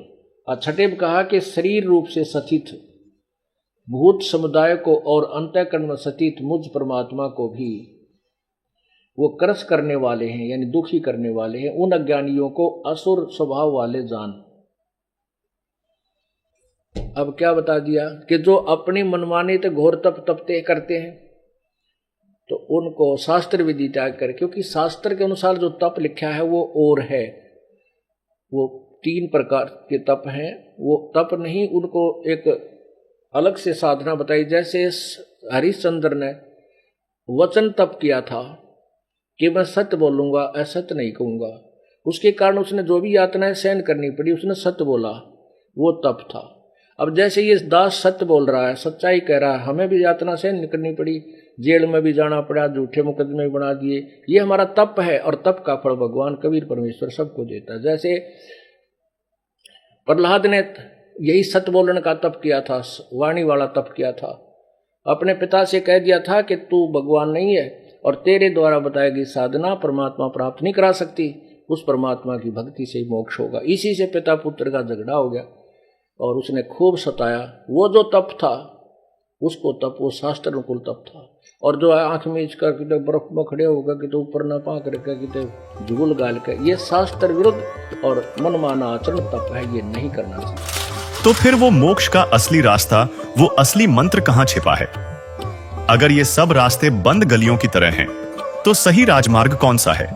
शास्त्रों की पड़ताल एक ही तरफ इशारा करती है कि मोक्ष का वो रहस्य केवल एक पूर्ण संत के पास ही हो सकता है। यह कोई साधारण पदवी नहीं है, यह वो पद है जिस पर बैठा गुरु ही असली ज्ञान दे सकता है, और वो पूर्ण संत केवल संत रामपाल जी महाराज जी हैं। जिन्होंने मोक्ष के सीधे, सरल और शास्त्र प्रमाणित मार्ग का रहस्य दुनिया के सामने रखा है, जो इस प्रकार है। दर्शकों, मनु और सतरूपा जी सतयुग के आदि में पंचदेव के यथार्थ मंत्रों का जाप करते थे, जिन मंत्रों को संत रामपाल जी महाराज भी प्रथम दीक्षा के समय में अपने शिष्यों को देते हैं। इन 5 देवों के मंत्रों के 12 अक्षर मंत्र इस प्रकार हैं, जिनका जाप मनु और सतरूपा जी करते थे। ओम, किलिम, हरिम, श्रीम, सोहम। दर्शकों, इस प्रकार इन अक्षरों को जोड़कर देखा जाए तो कुल 12 अक्षर बनते हैं। दर्शकों, ये 12 अक्षर का एक मंत्र कहलाता है और इस एक मंत्र को साधक को प्रतिदिन 108 बार करना होता है। यही वो 12 अक्षर मंत्र है। इनका जाप मनु और सतरूपा जी करते थे। ये आदि सनातनी पूजा के प्रथम चरण के मंत्र हैं। इन्हीं मंत्रों को संत रामपाल जी महाराज अपने शिष्यों को देते हैं। दर्शकों, आप सोच रहे होंगे, ये जो ओम शब्द है, इसको एक ही अक्षर क्यों गिना गया, जबकि सुनने व बोलने में एक प्रतीत नहीं हो रहा। इस शंका के निवारण के लिए हमें गीता जी अध्याय 8 के श्लोक 13 को देखना होगा, जिसकी संस्कृत में लिखा है कि ओम इति एकाक्षरम, जिसके अनुवाद में लिखा है कि ओम इस एक अक्षर रूप का अर्थात ब्रह्म के नाम का चिंतन करता हुआ। दर्शकों, गीता जी से ये स्पष्ट हो जाता है कि ओम को एक ही अक्षर गिना जाता है। इसी प्रकार यहाँ शिव पुराण में भी प्रमाण है कि वह प्रणव ओम नामक एक अक्षर हो गया। इसी प्रकार रामचरितमानस की इस चौपाई में भी अनुवादकर्ता ने ओम को एक अक्षर गिना है, तभी ये 12 अक्षर होते हैं। दर्शकों, इससे स्पष्ट है कि शास्त्रों के आधार पर ओम शब्द को एक अक्षर ही गिना जाता है। दर्शकों, किसी भी श्रद्धालु को ये शंका नहीं रहनी चाहिए कि ये अक्षर सही हैं या ये वाले अक्षर सही हैं। जैसा कि आप इसी रामचरितमानस की इस चौपाई में देख रहे हैं कि यहाँ अक्षर शब्द लिखा है, यहाँ ये अक्षर शब्द संत भाषा में लिखा गया है, जबकि इस अक्षर शब्द को अगर हम शुद्ध करके लिखेंगे तो ऐसे लिखेंगे। इसमें ना तो च शब्द है और न ही छ शब्द है, लेकिन ये दोनों ही शब्द अक्षर का बोध करवाते हैं। अनुवादकर्ता ने 12 अक्षर शब्द का अर्थ द्वादशाक्षर किया है, यानी अक्षर शब्द को अक्षर लिखा है, जो बिल्कुल ठीक है। इसी प्रकार इन मंत्रों को व्याकरण की दृष्टि से देखने में भिन्नता नजर आ रही है, लेकिन ये इन देवी देवताओं के मूल मंत्र होने का ही बोध करवाते हैं। इसी प्रकार एक और शब्द है, ये देखिए, रामचरितमानस की इस चौपाई में लच्छी शब्द है, जो कि संत भाषा में इस प्रकार लिखा गया है, लेकिन यदि इस शब्द को शुद्ध करके लिखेंगे तो लक्ष्मी शब्द बन जाएगा। इसी प्रकार रामचरितमानस के इस दोहे में ओरु शब्द लिपिबद्ध है, जो कि संत भाषा के दृष्टिकोण से लिखा गया है, लेकिन अनुवादक ने इस शब्द का अनुवाद करते समय ओरु को और लिखा है। दर्शकों, दोनों शब्द समान अर्थ का बोध करवा रहे हैं। इसी प्रकार लच्छी को अनुवादक ने लक्ष्मी लिखा है, अर्थात लच्छी संत भाषा के दृष्टिकोण से लिखा गया है और लक्ष्मी व्याकरण की दृष्टिकोण से लिखा गया है, लेकिन दोनों शब्द श्री लक्ष्मी का बोध करवाते हैं। ठीक इसी तरह जैसे यहाँ ये किलियम शब्द और ये किलिम शब्द दोनों ही श्री गणेश जी के मूल मंत्र का बोध करवा रहे हैं। इसलिए सभी श्रद्धालुओं से निवेदन है कि आप ये देखकर भ्रमित न हो कि एक ही मंत्र अलग अलग तरह से क्यों लिखा अथवा बोला गया है। दर्शकों, ये आदि सनातनी पूजा के प्रथम चरण के 12 अक्षर मंत्र हैं। इन मंत्रों को केवल पूर्ण संत से लेकर ही जाप किया जाता है।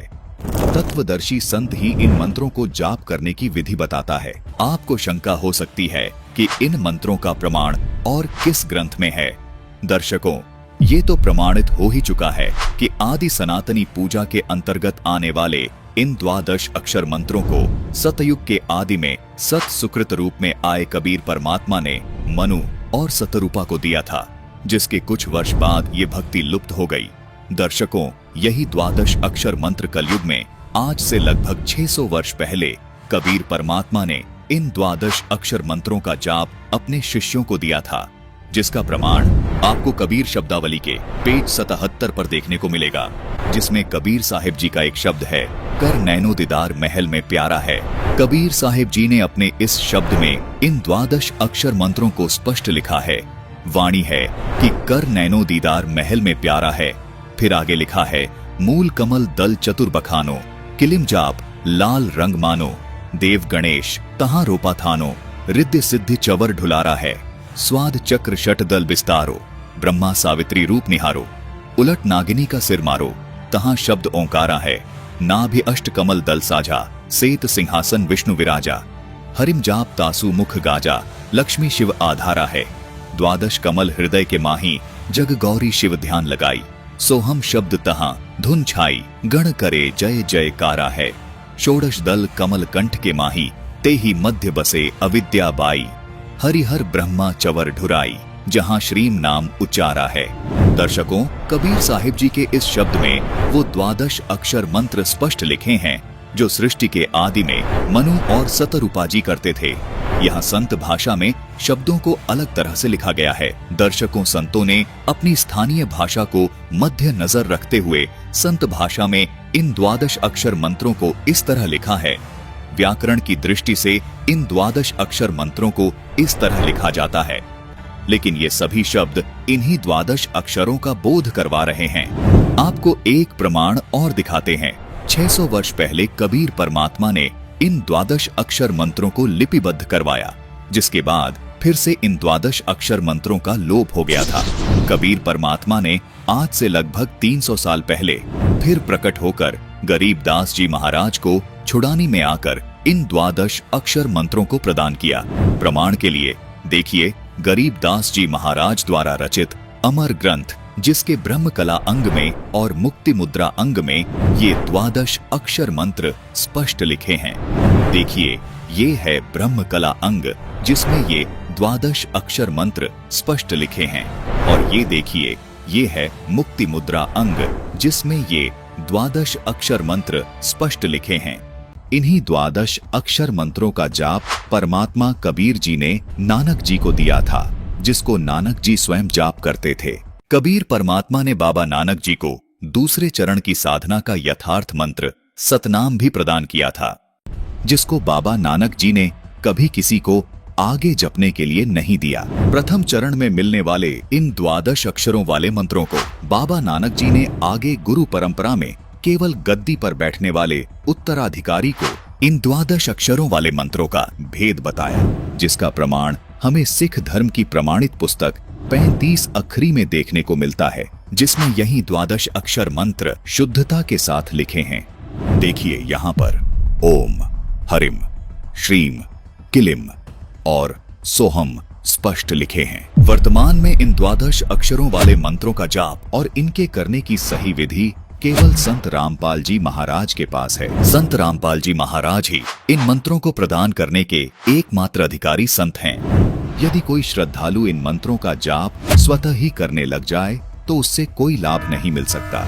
दर्शकों, जिस प्रकार कोई व्यक्ति यदि किसी असली पासपोर्ट की फोटो देखकर खुद से पासपोर्ट बनाने लग जाए या किसी अनधिकारी से हस्ताक्षर करवा के पासपोर्ट प्राप्त करने की कोशिश करे, तो ये उसका व्यर्थ प्रयत्न होगा, जो कि उसके लिए बहुत हानिकारक होगा। इसी प्रकार परमात्मा प्राप्ति के इन मंत्रों का जाप केवल अधिकारी संत से ही प्राप्त कर सकते हैं, जो कि वर्तमान समय में इन मंत्रों को देने के अधिकारी केवल संत रामपाल जी महाराज ही हैं। इन्हीं द्वादश अक्षर वाले मंत्रों का जाप संत रामपाल जी महाराज प्रथम चरण की दीक्षा में अपने शिष्यों को सन 1994 से दे रहे हैं। दर्शकों, ये द्वादश अक्षर मंत्र पंचदेव साधना के यथार्थ मंत्र हैं, जबकि ये तमाम धर्म गुरु ओम नमो भगवते वासुदेवाय को द्वादश अक्षर मंत्र बताकर आपको भ्रमित कर रहे हैं और खुद भी भ्रमित हैं। ओम नमो भगवते वासुदेवाय मंत्र श्री कृष्ण जी का यथार्थ मंत्र मानकर जप रहे हैं, जबकि खुद शंकराचार्य जी भी मानते हैं कि हिंदू धर्म में पंचदेव साधना बताई गई है।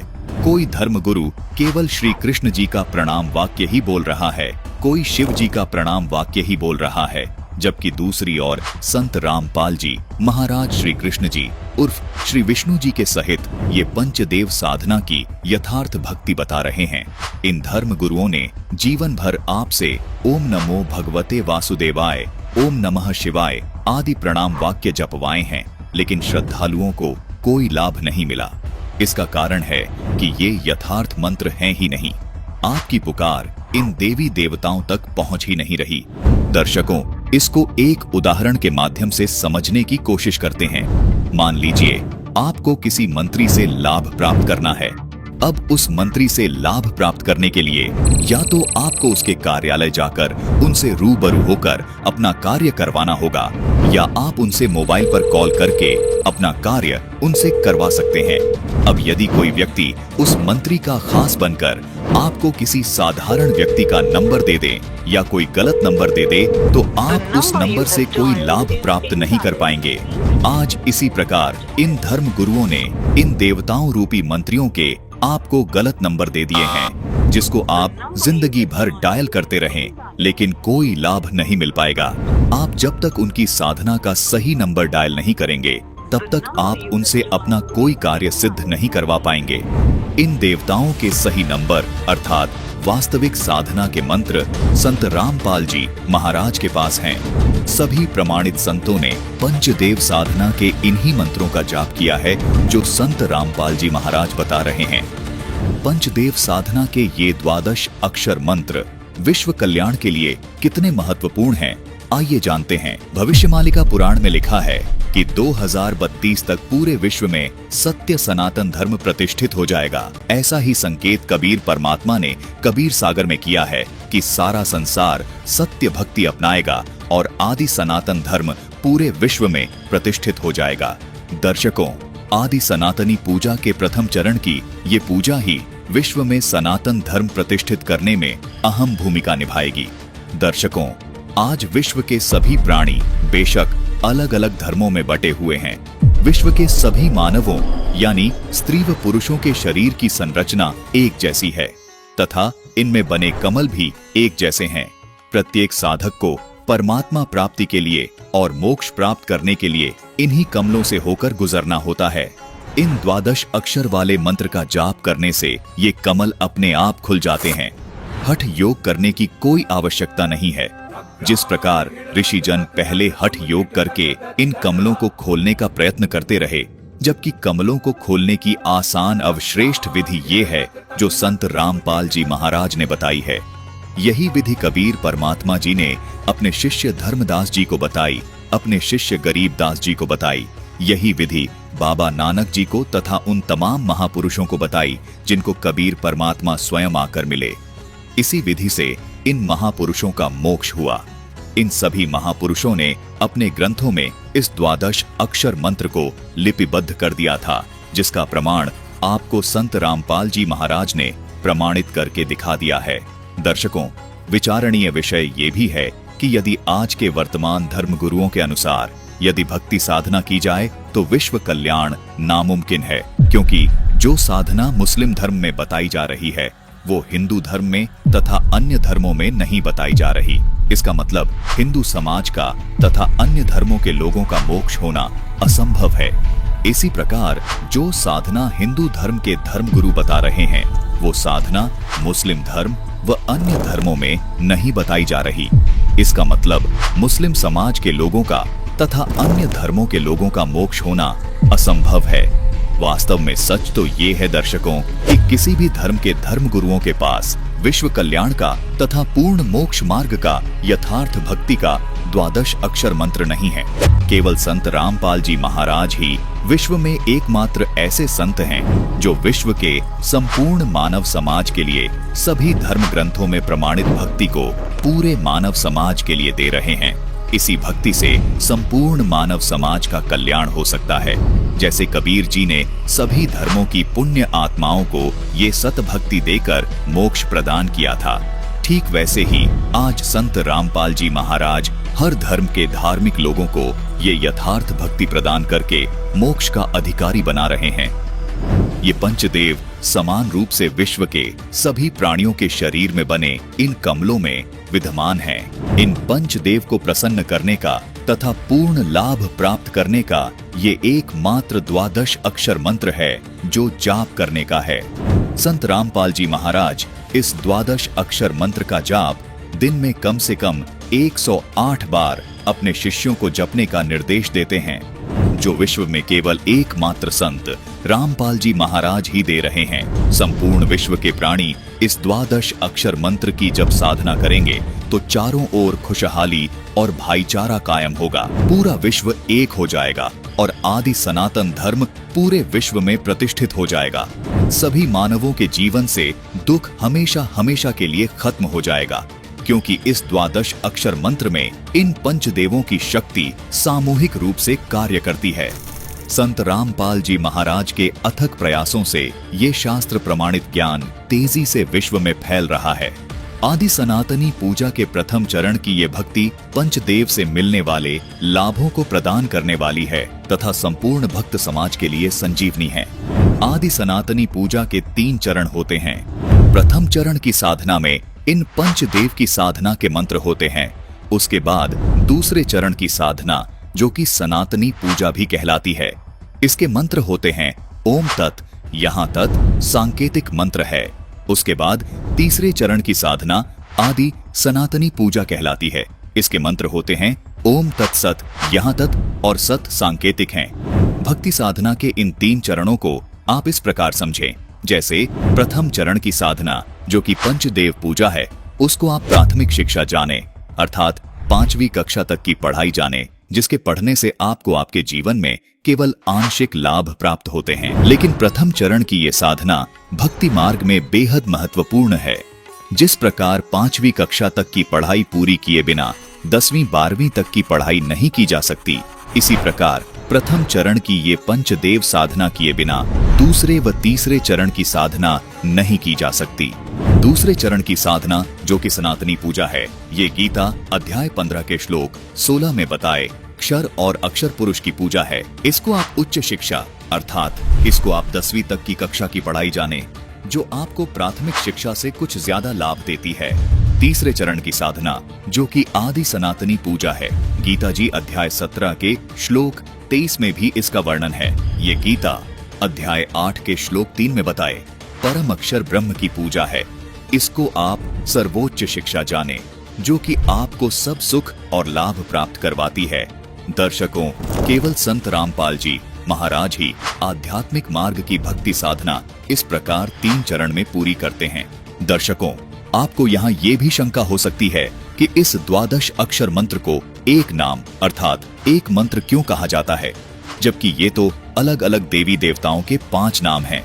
दर्शकों, गीता जी अध्याय 17 के श्लोक 23 में ये जो ओम तत् सत मंत्र लिखे हैं, ये भी दिखने में 3 मंत्र हैं, लेकिन इन तीनों नामों को गीता जी में लिखा है कि ओम तत्सत। इस प्रकार का ये सच्चिदानंद घन ब्रह्म का ये नाम कहाँ है? मतलब आदि सनातनी पूजा के तीसरे चरण की साधना का ये एक नाम है। ये 3 नाम मिलकर एक नाम कहलाता है, जिसको संत रामपाल जी महाराज के शिष्य तीसरा नाम अर्थात सार नाम कहते हैं। इसी प्रकार प्रथम चरण की साधना में मिलने वाला द्वादश अक्षर मंत्र ओम, किलिम, हरिम, श्रीम और सोहम मिलकर एक नाम अर्थात प्रथम नाम कहलाता है। संत रामपाल जी महाराज वे उनके शिष्य हमेशा इन द्वादश अक्षर को प्रथम नाम ही पुकारते हैं। इसी प्रकार दूसरे चरण की साधना का ये ओम तथा तत् मंत्र एक ही नाम अर्थात दूसरा नाम अर्थात सतनाम कहलाता है। संत रामपाल जी महाराज के अनुयायी इन दोनों मंत्रों को प्राप्त करने के बाद कहते हैं कि हमें दूसरा नाम अर्थात सतनाम मिल गया है। अर्थात यहाँ 2 नाम मंत्र होने के बाद भी ये केवल एक नाम ही कहलाता है, जिसको सतनाम कहते हैं।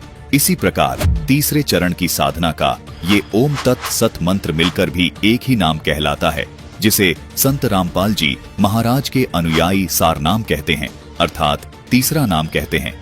इसलिए यहाँ दर्शकों को कोई शंका नहीं होनी चाहिए कि इन द्वादश अक्षर मंत्र को एक नाम क्यों कहा है।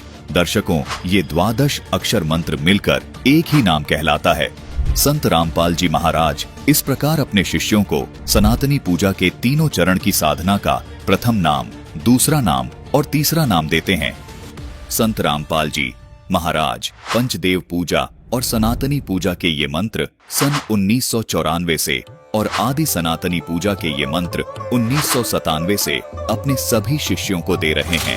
तो आज के इस वीडियो में संत रामपाल जी महाराज ने सबूतों के साथ एक एक करके उन परतों को हटाया जो सदियों से हमारी आस्था पर चढ़ी हुई थी। ये सिर्फ सवाल जवाब नहीं थे, ये उस आध्यात्मिक क्रैश की वार्निंग है जिसका शिकार इंसान युगों युगों से होता आ रहा है। ठीक उसी तरह जैसे देश का टूटा फूटा इंफ्रास्ट्रक्चर लोगों की जान ले रहा है, वैसे ही हमारा अधूरा और शास्त्र विरुद्ध आध्यात्मिक ज्ञान हमारी आत्मा को जन्म मृत्यु के अंतहीन चक्र में फंसाकर हमें असली मंजिल यानी मोक्ष से दूर कर रहा है। हमने उन मंत्रों को जपा जिनका वेदों में जिक्र तक नहीं। हमने उन देवी देवताओं से मोक्ष की उम्मीद की जो स्वयं काल ब्रह्म के बंधन में है। यह तो ऐसा ही हुआ जैसे किसी ऐसे पायलट पर भरोसा कर लेना जिसे खुद जहाज उड़ाना न आता हो। नतीजा त्रासदी, जन्म मृत्यु की कभी न खत्म होने वाली त्रासदी। अब आपके सामने दो रास्ते बिल्कुल साफ हैं। एक रास्ता है उसी भीड़ का हिस्सा बनकर उन मनमाने आचरणों और अधूरी साधनाओं को करते रहने का जिसका अंत 84 लाख योनियों के कष्ट के सिवा कुछ नहीं। और दूसरा रास्ता है शास्त्रों के प्रमाणों पर चलकर उस एक पूर्ण संत की शरण में जाने का जो हमें उस परम अक्षर ब्रह्म से जोड़ सकता है, जो कि असल में सृष्टि का रचनहार और मोक्ष का दाता है। अब सवाल यह नहीं कि सच क्या है, क्योंकि सच तो प्रमाणों के साथ आपके सामने है। सवाल यह है कि आप इस सच का क्या करेंगे। क्या आप भी चुपचाप यह सब देखते रहेंगे और एक और मानव जीवन खोने का इंतजार करेंगे? फैसला आपका है। अगर आप इस जन्म मृत्यु के चक्रव्यूह से बाहर निकलना चाहते हैं और पूर्ण मोक्ष का शास्त्र प्रमाणित रास्ता जानना चाहते हैं, तो संत रामपाल जी महाराज जी द्वारा लिखित पवित्र पुस्तक ज्ञान गंगा को एक बार अवश्य पढ़ें। आप उनके आध्यात्मिक सत्संगों को संत रामपाल जी महाराज YouTube चैनल पर प्रतिदिन सुनकर उस पूर्ण परमात्मा का संपूर्ण ज्ञान प्राप्त कर सकते हैं और उनसे नाम दीक्षा लेकर अपने इस मानव जीवन का कल्याण करवा सकते हैं। अब आपको कुछ भक्तों के अनुभव दिखाते हैं। परमात्मा कबीर परमेश्वर की शरण माने के बाद उनको कैसे सुख मिले, पहले वो कितने कष्ट से जीवन जी रहे थे और परमात्मा ने आज उनको हाथों पर रख लिया। समर्थ का शरणा गहो रंगहोरी हो और कभू ना हो काज राम रंगहोरी। सत साहिब दर्शकों, इस पृथ्वी पर जन्मे सभी संत, महंत और महापुरुषों ने इस संसार को दुखों का घर बताया है। वास्तव में तो जब से हम सभी आत्माएं पूर्ण परमेश्वर से बिछड़े हैं, तभी से ही हम दुख, दर्द, कष्ट का सामना कर रहे हैं। करनाल हरियाणा के रहने वाले राजेश जी भी उन्हीं दुखी लोगों में से एक थे। भगवान को खुश करने और दुखों से निजात पाने के लिए इन्होंने देवी देवताओं से लेकर पितरों तक की पूजा अर्चना की, परंतु नशे की लत और दुखों से मुक्ति नहीं मिल पाई और हालात गंभीर बनते चले गए। लेकिन कहते हैं ना, आत्मा का सच्चा साथी केवल परमात्मा ही होता है। जब से इन्हें पूर्ण परमेश्वर की शरण प्राप्त हुई है, तब से इनके जीवन में चमत्कारिक रूप से परिवर्तन आए हैं। आप भी आश्चर्यचकित हो जाएंगे कि जब से इनकी आत्मा को परमात्मा पाने का सही मार्ग मिला है, तब से इनकी जिंदगी से दुखों का सिलसिला खत्म हो गया है। इन्होंने आर्थिक तंगी, नशे की लत और विभिन्न प्रकार के रोगों से मुक्ति पाई है। दर्शकों, आपको बता दें कि ये अद्वितीय लाभ परमेश्वर स्वरूप तत्वदर्शी संत रामपाल जी महाराज जी की अपार कृपा का अद्भुत चमत्कार है। आज उनके द्वारा प्राप्त सतभक्ति से लाखों लोग बुराइयां छोड़ सुखमय जीवन यापन कर रहे हैं। राजेश जी की ये प्रेरक कहानी भी उन परिवारों के लिए गजब उदाहरण है जो नशे की लत के कारण बर्बाद हो चुके हैं। चलिए अब आपको सुनाते हैं हरियाणा के राजेश जी का साक्षात्कार, पूर्ण संत द्वारा प्राप्त सतभक्ति का चमत्कार। नमस्कार सर। नमस्कार जी। सर क्या नाम है आपका? जी राजेश दास। राजेश जी, आप कहाँ के रहने वाले हैं? जी मेरा गांव कोयर माजरा है और जिला करनाल है जी। सर, संत रामपाल जी महाराज से आपने नाम दीक्षा कब ली? मैंने संत रामपाल जी महाराज से नाम दीक्षा 2018 फरवरी में ली जी। सर, संत रामपाल जी महाराज से नाम दीक्षा लेने से पहले क्या आप कोई भक्ति साधना भी करते थे? हाँ जी, भक्ति सारी करे थे जी। देवी पूज्य थे, पितर पूज्य थे, बालाजी भी गए जी, हरिद्वार भी गए। जड़ा कोई कह देता उठी भगजन थे जी, इतने हालात माड़े थे। हरियाणा में जितने सियाणे हैं कोई नहीं छोड़ा जी। कुलक्षेत्र के, नीलोखेड़ी के और नुंगा जींद कानी स्पिद्दों तक गए जी। पूरे हरियाणा में घूमे जी, कोई लाभ नहीं हुआ जी कड़ी। तो फिर आप संत रामपाल जी महाराज की शरण में कैसे आए? मैं सबसे पहले तो बहुत ज़्यादा नशे करता था जी। भांग पीता था, बीड़ी, सुल्फा, शराब, जो भी नशा मिल गया वही करता था जी। किसी ने अफीम दे दी, फीम खा ली। भूखी दे दी, अगला भाई खा ले, भूखी खा ली। नींद की गोली दे दी, नींद की गोली खा ली। मतलब हर टाइम नशे में रहता था जी, दारू पीता था जी, बहुत बुरा हाल था जी। एक बार तो मेंटल हो गया जी मैं पूरा कति। जमीन न्यू गांव में कच्चे कच्चे में फिरदा जी, कदी लगाइया के सूंठ पाया फिरदा जी, कदी छड़े में नाचता जी जा जाएगा, कदी किसी के घर पर्ची फेंक दी, किसी के घर कुछ फेंक दिया जी, जुत्ती पाली हाथा में पारा में, बुरा हाल जी, न्यू फिरे करता जी मैं। फिर जमी दुखी हो लिया जी, घर के भी दुखी हो लिए जी, घर में नहीं बढ़न देवा जी, लठ मारा जी, कौन बढ़न देवा जी, मेंटल आदमी घर में कोई नहीं बढ़न देवा, जमी दुखी हो लिया जी। फिर मेरी पत्नी थी जी जो, वह भी छोड़ कर चली गई जी, इतने बुरे हालात हो गए। फिर पता नहीं परमात्मा की के लीला हुई जी, थोड़ी रात सी मिली, घर में आना जाना होया। उधर मेरे ससुर जी हैं जो, उन्होंने संत रामपाल जी महाराज जी से नाम दीक्षा ले रखी थी। तो वो आए जी एक दिन, उन्होंने समझाया मेरे को, सारी बात समझाई, गुरु जी के बारे में बताया, गुरु जी का ज्ञान बताया। पर उस टाइम तो कुछ नहीं समझ में आवे था, दारू पिए करते जी, बुरा हाल था। पर फिर भी मैं धक्के था मना उरा ले आए जी कुल क्षेत्र, अब चल तो नाम दुआ कर लाओगे तना। और मैं शर्त मार का आया था जी, मगा था मना नाम दुआओ। और मैं इतना कमीन आदमी, मैंने बोलिया जी के आओ संत रामपाल जी महाराज के कर लेगा हो, लाता मना लेगा चलो। और मैं शर्त मार कर जाऊं, मैं आका दारू पीऊंगा, तब मना नाम दुआओ। ऐसे में संत रामपाल जी महाराज की शरण में आया जी, वे मना ले आए जी। कहने लगे तो चाल एक बार पी लिए तो दारू पी लिया का, कोई बात नहीं तो चाल एक बार। ऐसे फिर मैंने पूरा नामदान पाया जी, नामदान लिया जी। सर, संत रामपाल जी महाराज से नाम दीक्षा लेने के बाद क्या आपको कोई लाभ भी प्राप्त हुए? नामदान लेने के बाद फिर गाँव में गया जी, उस दिन के बाद मैंने दारू नहीं पी जी। ऐसा चमत्कार होया जी परमात्मा का। लाभ बहुत होए जी। सब तो पहला तो लाभ ही हुआ, मैं मेंटल था जी बड़ा तकड़ा, गांव का पूरे मेंटल था जी। मेरे गांव में जाकर किसी ने पूछ लिया कि राजेश मेंटल, इब तो न्यू का सारे भगत जी, तो भगत बन गया भाई। यानी किसी ने पूछ लिया भाई राजेश मेंटल था भाई, पूरा मेंटल होया फिर तो सारे गांव में फिरे करता, न्यू फिरे करता। और इब तो कुछ नहीं करता जी, कोई बिल्कुल स्वस्थ है, कोई दिक्कत नहीं। अच्छा लाभ, दूसरा लाभ मेरा पथरी थी जी पेट में, 7.5 mm की पथरी थी जी, 2-3 थी जी, एक नहीं आधी 2-3 थी। मैंने अल्ट्रासाउंड कराए, डॉक्टर पर गया, डॉक्टर बोले भाई चाहे ऑपरेशन करा ले, कुछ करा ले, या तो नहीं लिकट जाएगी भाई, फिर हो जाएगी। दवाई भी खाई जी देसी, जिसने जड़ता कह दिया और तो दवाई खाई जी।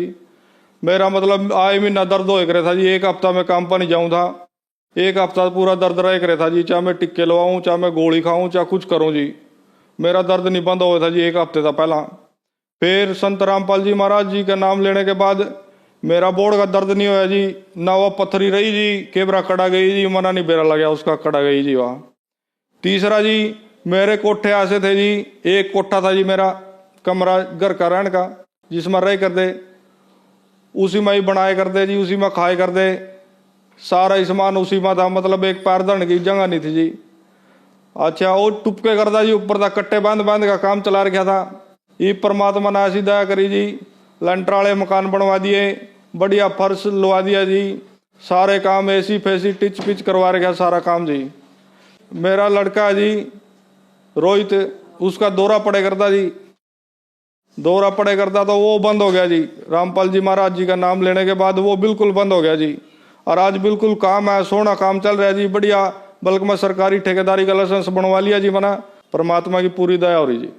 सर, पहले आप सभी देवी देवताओं की पूजा करते थे, लेकिन फिर भी आप दुखी थे, लेकिन आपने संत रामपाल जी महाराज से नाम दीक्षा ली, आपका सारा नशा छूट गया और आपकी जो मानसिक टेंशन थी वो भी ठीक हो गई। तो संत रामपाल जी महाराज ऐसी कौन सी भक्ति बताते हैं कि सभी देवी देवताओं के जाने के पास भी आप ठीक नहीं हुए, लेकिन संत रामपाल जी महाराज के पास आने के बाद आप ठीक हो गए? हाँ जी, संत रामपाल जी महाराज जी शास्त्र अनुकूल भक्ति साधना बतावा जी, जो हमारे शास्त्रों में लिख रही, जो हमारी गीता जी में लिख रही, वेदों में लिख रही, गुरु ग्रंथ साहिब में लिख रही जी, पवित्र कुरान में लिख रही। ये लोग पढ़ दे नहीं जी, क्यों, कौन पढ़ा, इतनी मोटी मोटी किताब कौन पढ़ेगा जी। ये हमारे गुरु जी ने टाइम काटा, पढ़े, शास्त्र पढ़े, सारा प्रमाण दिया जी, शास्त्र अनुकूल मारता भक्ति बताई जी। अब शास्त्र अनुकूल भक्ति था तो लाभ होगा जी। सर, क्या संत रामपाल जी महाराज ब्रह्मा विष्णु महेश की भक्ति छुड़वाते हैं? ना जी, संत रामपाल जी महाराज ब्रह्मा विष्णु में इसकी कोई भक्ति नहीं छटवाते, बस उनको पूजने का सही तरीका बताते हैं, जो हमारे शास्त्रों में, जो हमारी गीता जी में लिखा हुआ है जी। कहीं जाने की आवश्यकता नहीं है, कोई दिमाग पर प्रेशर लेने की जरूरत नहीं है, ना कोई टेंशन लेने की जरूरत नहीं है। बिल्कुल संत रामपाल जी महाराज जी की शरण में आओ। कहीं से भी कोई भी संत रामपाल जी महाराज का शिष्य दिखा, उससे पूछो, उससे बात करो, उससे फोन नंबर ले, आगे कांटेक्ट करो, नाम ले जी, और सारे नशे का पंडा छटवाओ जी, और घर में बरकत करवाओ जी। धन्यवाद सर। धन्यवाद जी। तो पुण्यात्माओं, आपका कर्तव्य बनता है, कहते हैं आप तेरे जगतार ही। आपका तो कल्याण निश्चित है यदि मर्यादा में रहोगे और भक्ति करते रहोगे। आपका और आपके परिवार का तो कल्याण निश्चित है, लेकिन आपका ये भी कर्तव्य बनता है, फर्ज बना है, भूले न राह बतावे। जिसको ज्ञान नहीं है, भटक रहे हैं, उनको कोशिश करें समझाने की, लेकिन प्यार से। किसी को आप समझाने की चेष्टा करोगे, उसको एक बार तो कड़वा लगेगा। आपको भी ऐसा ही महसूस हुआ होगा प्रारंभ में, हमें भी ऐसा ही लगा था। जैसे गोरखनाथ जी को परमात्मा ने कहा था, गोरखनाथ मैं सबका गुरुआ, मैं सबका गुरु हूं पूरे विश्व का। तो गोरखनाथ जी कह रहे थे, आपका तुमरा वचन मोह लाग गए कड़ुआ। आप जो कह रहे हो ना अपने आप को, मैं सबका मार्गदर्शक हूं, गुरु हूं, ये बात मुझे अच्छी नहीं लगती, कड़वी लगती है, बुरी लगती है। तब परमेश्वर ने कहा था कि कड़वा लगे सो मीठा होई, हमरी बात पतीजा जोई। हमारी बात पर विश्वास करोगे तो आज जो आपको कड़वा लग रहा है एक दिन मीठा होगा। तो पुण्यात्माओं, आपका कर्तव्य बनता है इस परमेश्वर के सच्चे ज्ञान को अपने भाई बहनों पूरे विश्व के सभी हम एक वहां तक पहुंचाओ, जन जन तक पहुंचाओ। हम सभी एक परमात्मा के बच्चे हैं। हम अपनी अनजानपने में भिन्न भिन्न हो गए, गलत गुरुओं ने हमें बांट दिया, तो हम फिर एक हो सकते हैं। इस परमात्मा के ज्ञान को जन जन तक पहुंचाओ। यहाँ आश्रम से जो प्रचार की सामग्री ले जाओ और कोशिश करो सब तक पहुंचाने की। आपको एक और विशेष उपकार होगा, आत्म प्राण उद्धार ही, ऐसा धर्म नहीं। और एक जीव को काल के उस पाड़े ते छुटवा के सतलोक आश्रम में जोड़ने का इतना पुण्य होगा जैसे करोड़ गौओं को कसाई से बचाने का एक पुण्य होता है। तो आपको इतना पुण्य होगा, आप भी प्रचार करो और प्यार से करो, किसी का संघर्ष नहीं करे। कोई आपको बुरा भी बोला, आपका भाई बहन समझ के कि इसको पता नहीं है, तो उसके साथ विरोध नहीं करे, आगे चल पड़े। जिसको सुहा उसको ज्ञान समझावे और यहाँ से पुस्तकें लेकर वो बांटो और सबका कल्याण कराओ। बोलो सतगुरुदेव की जय।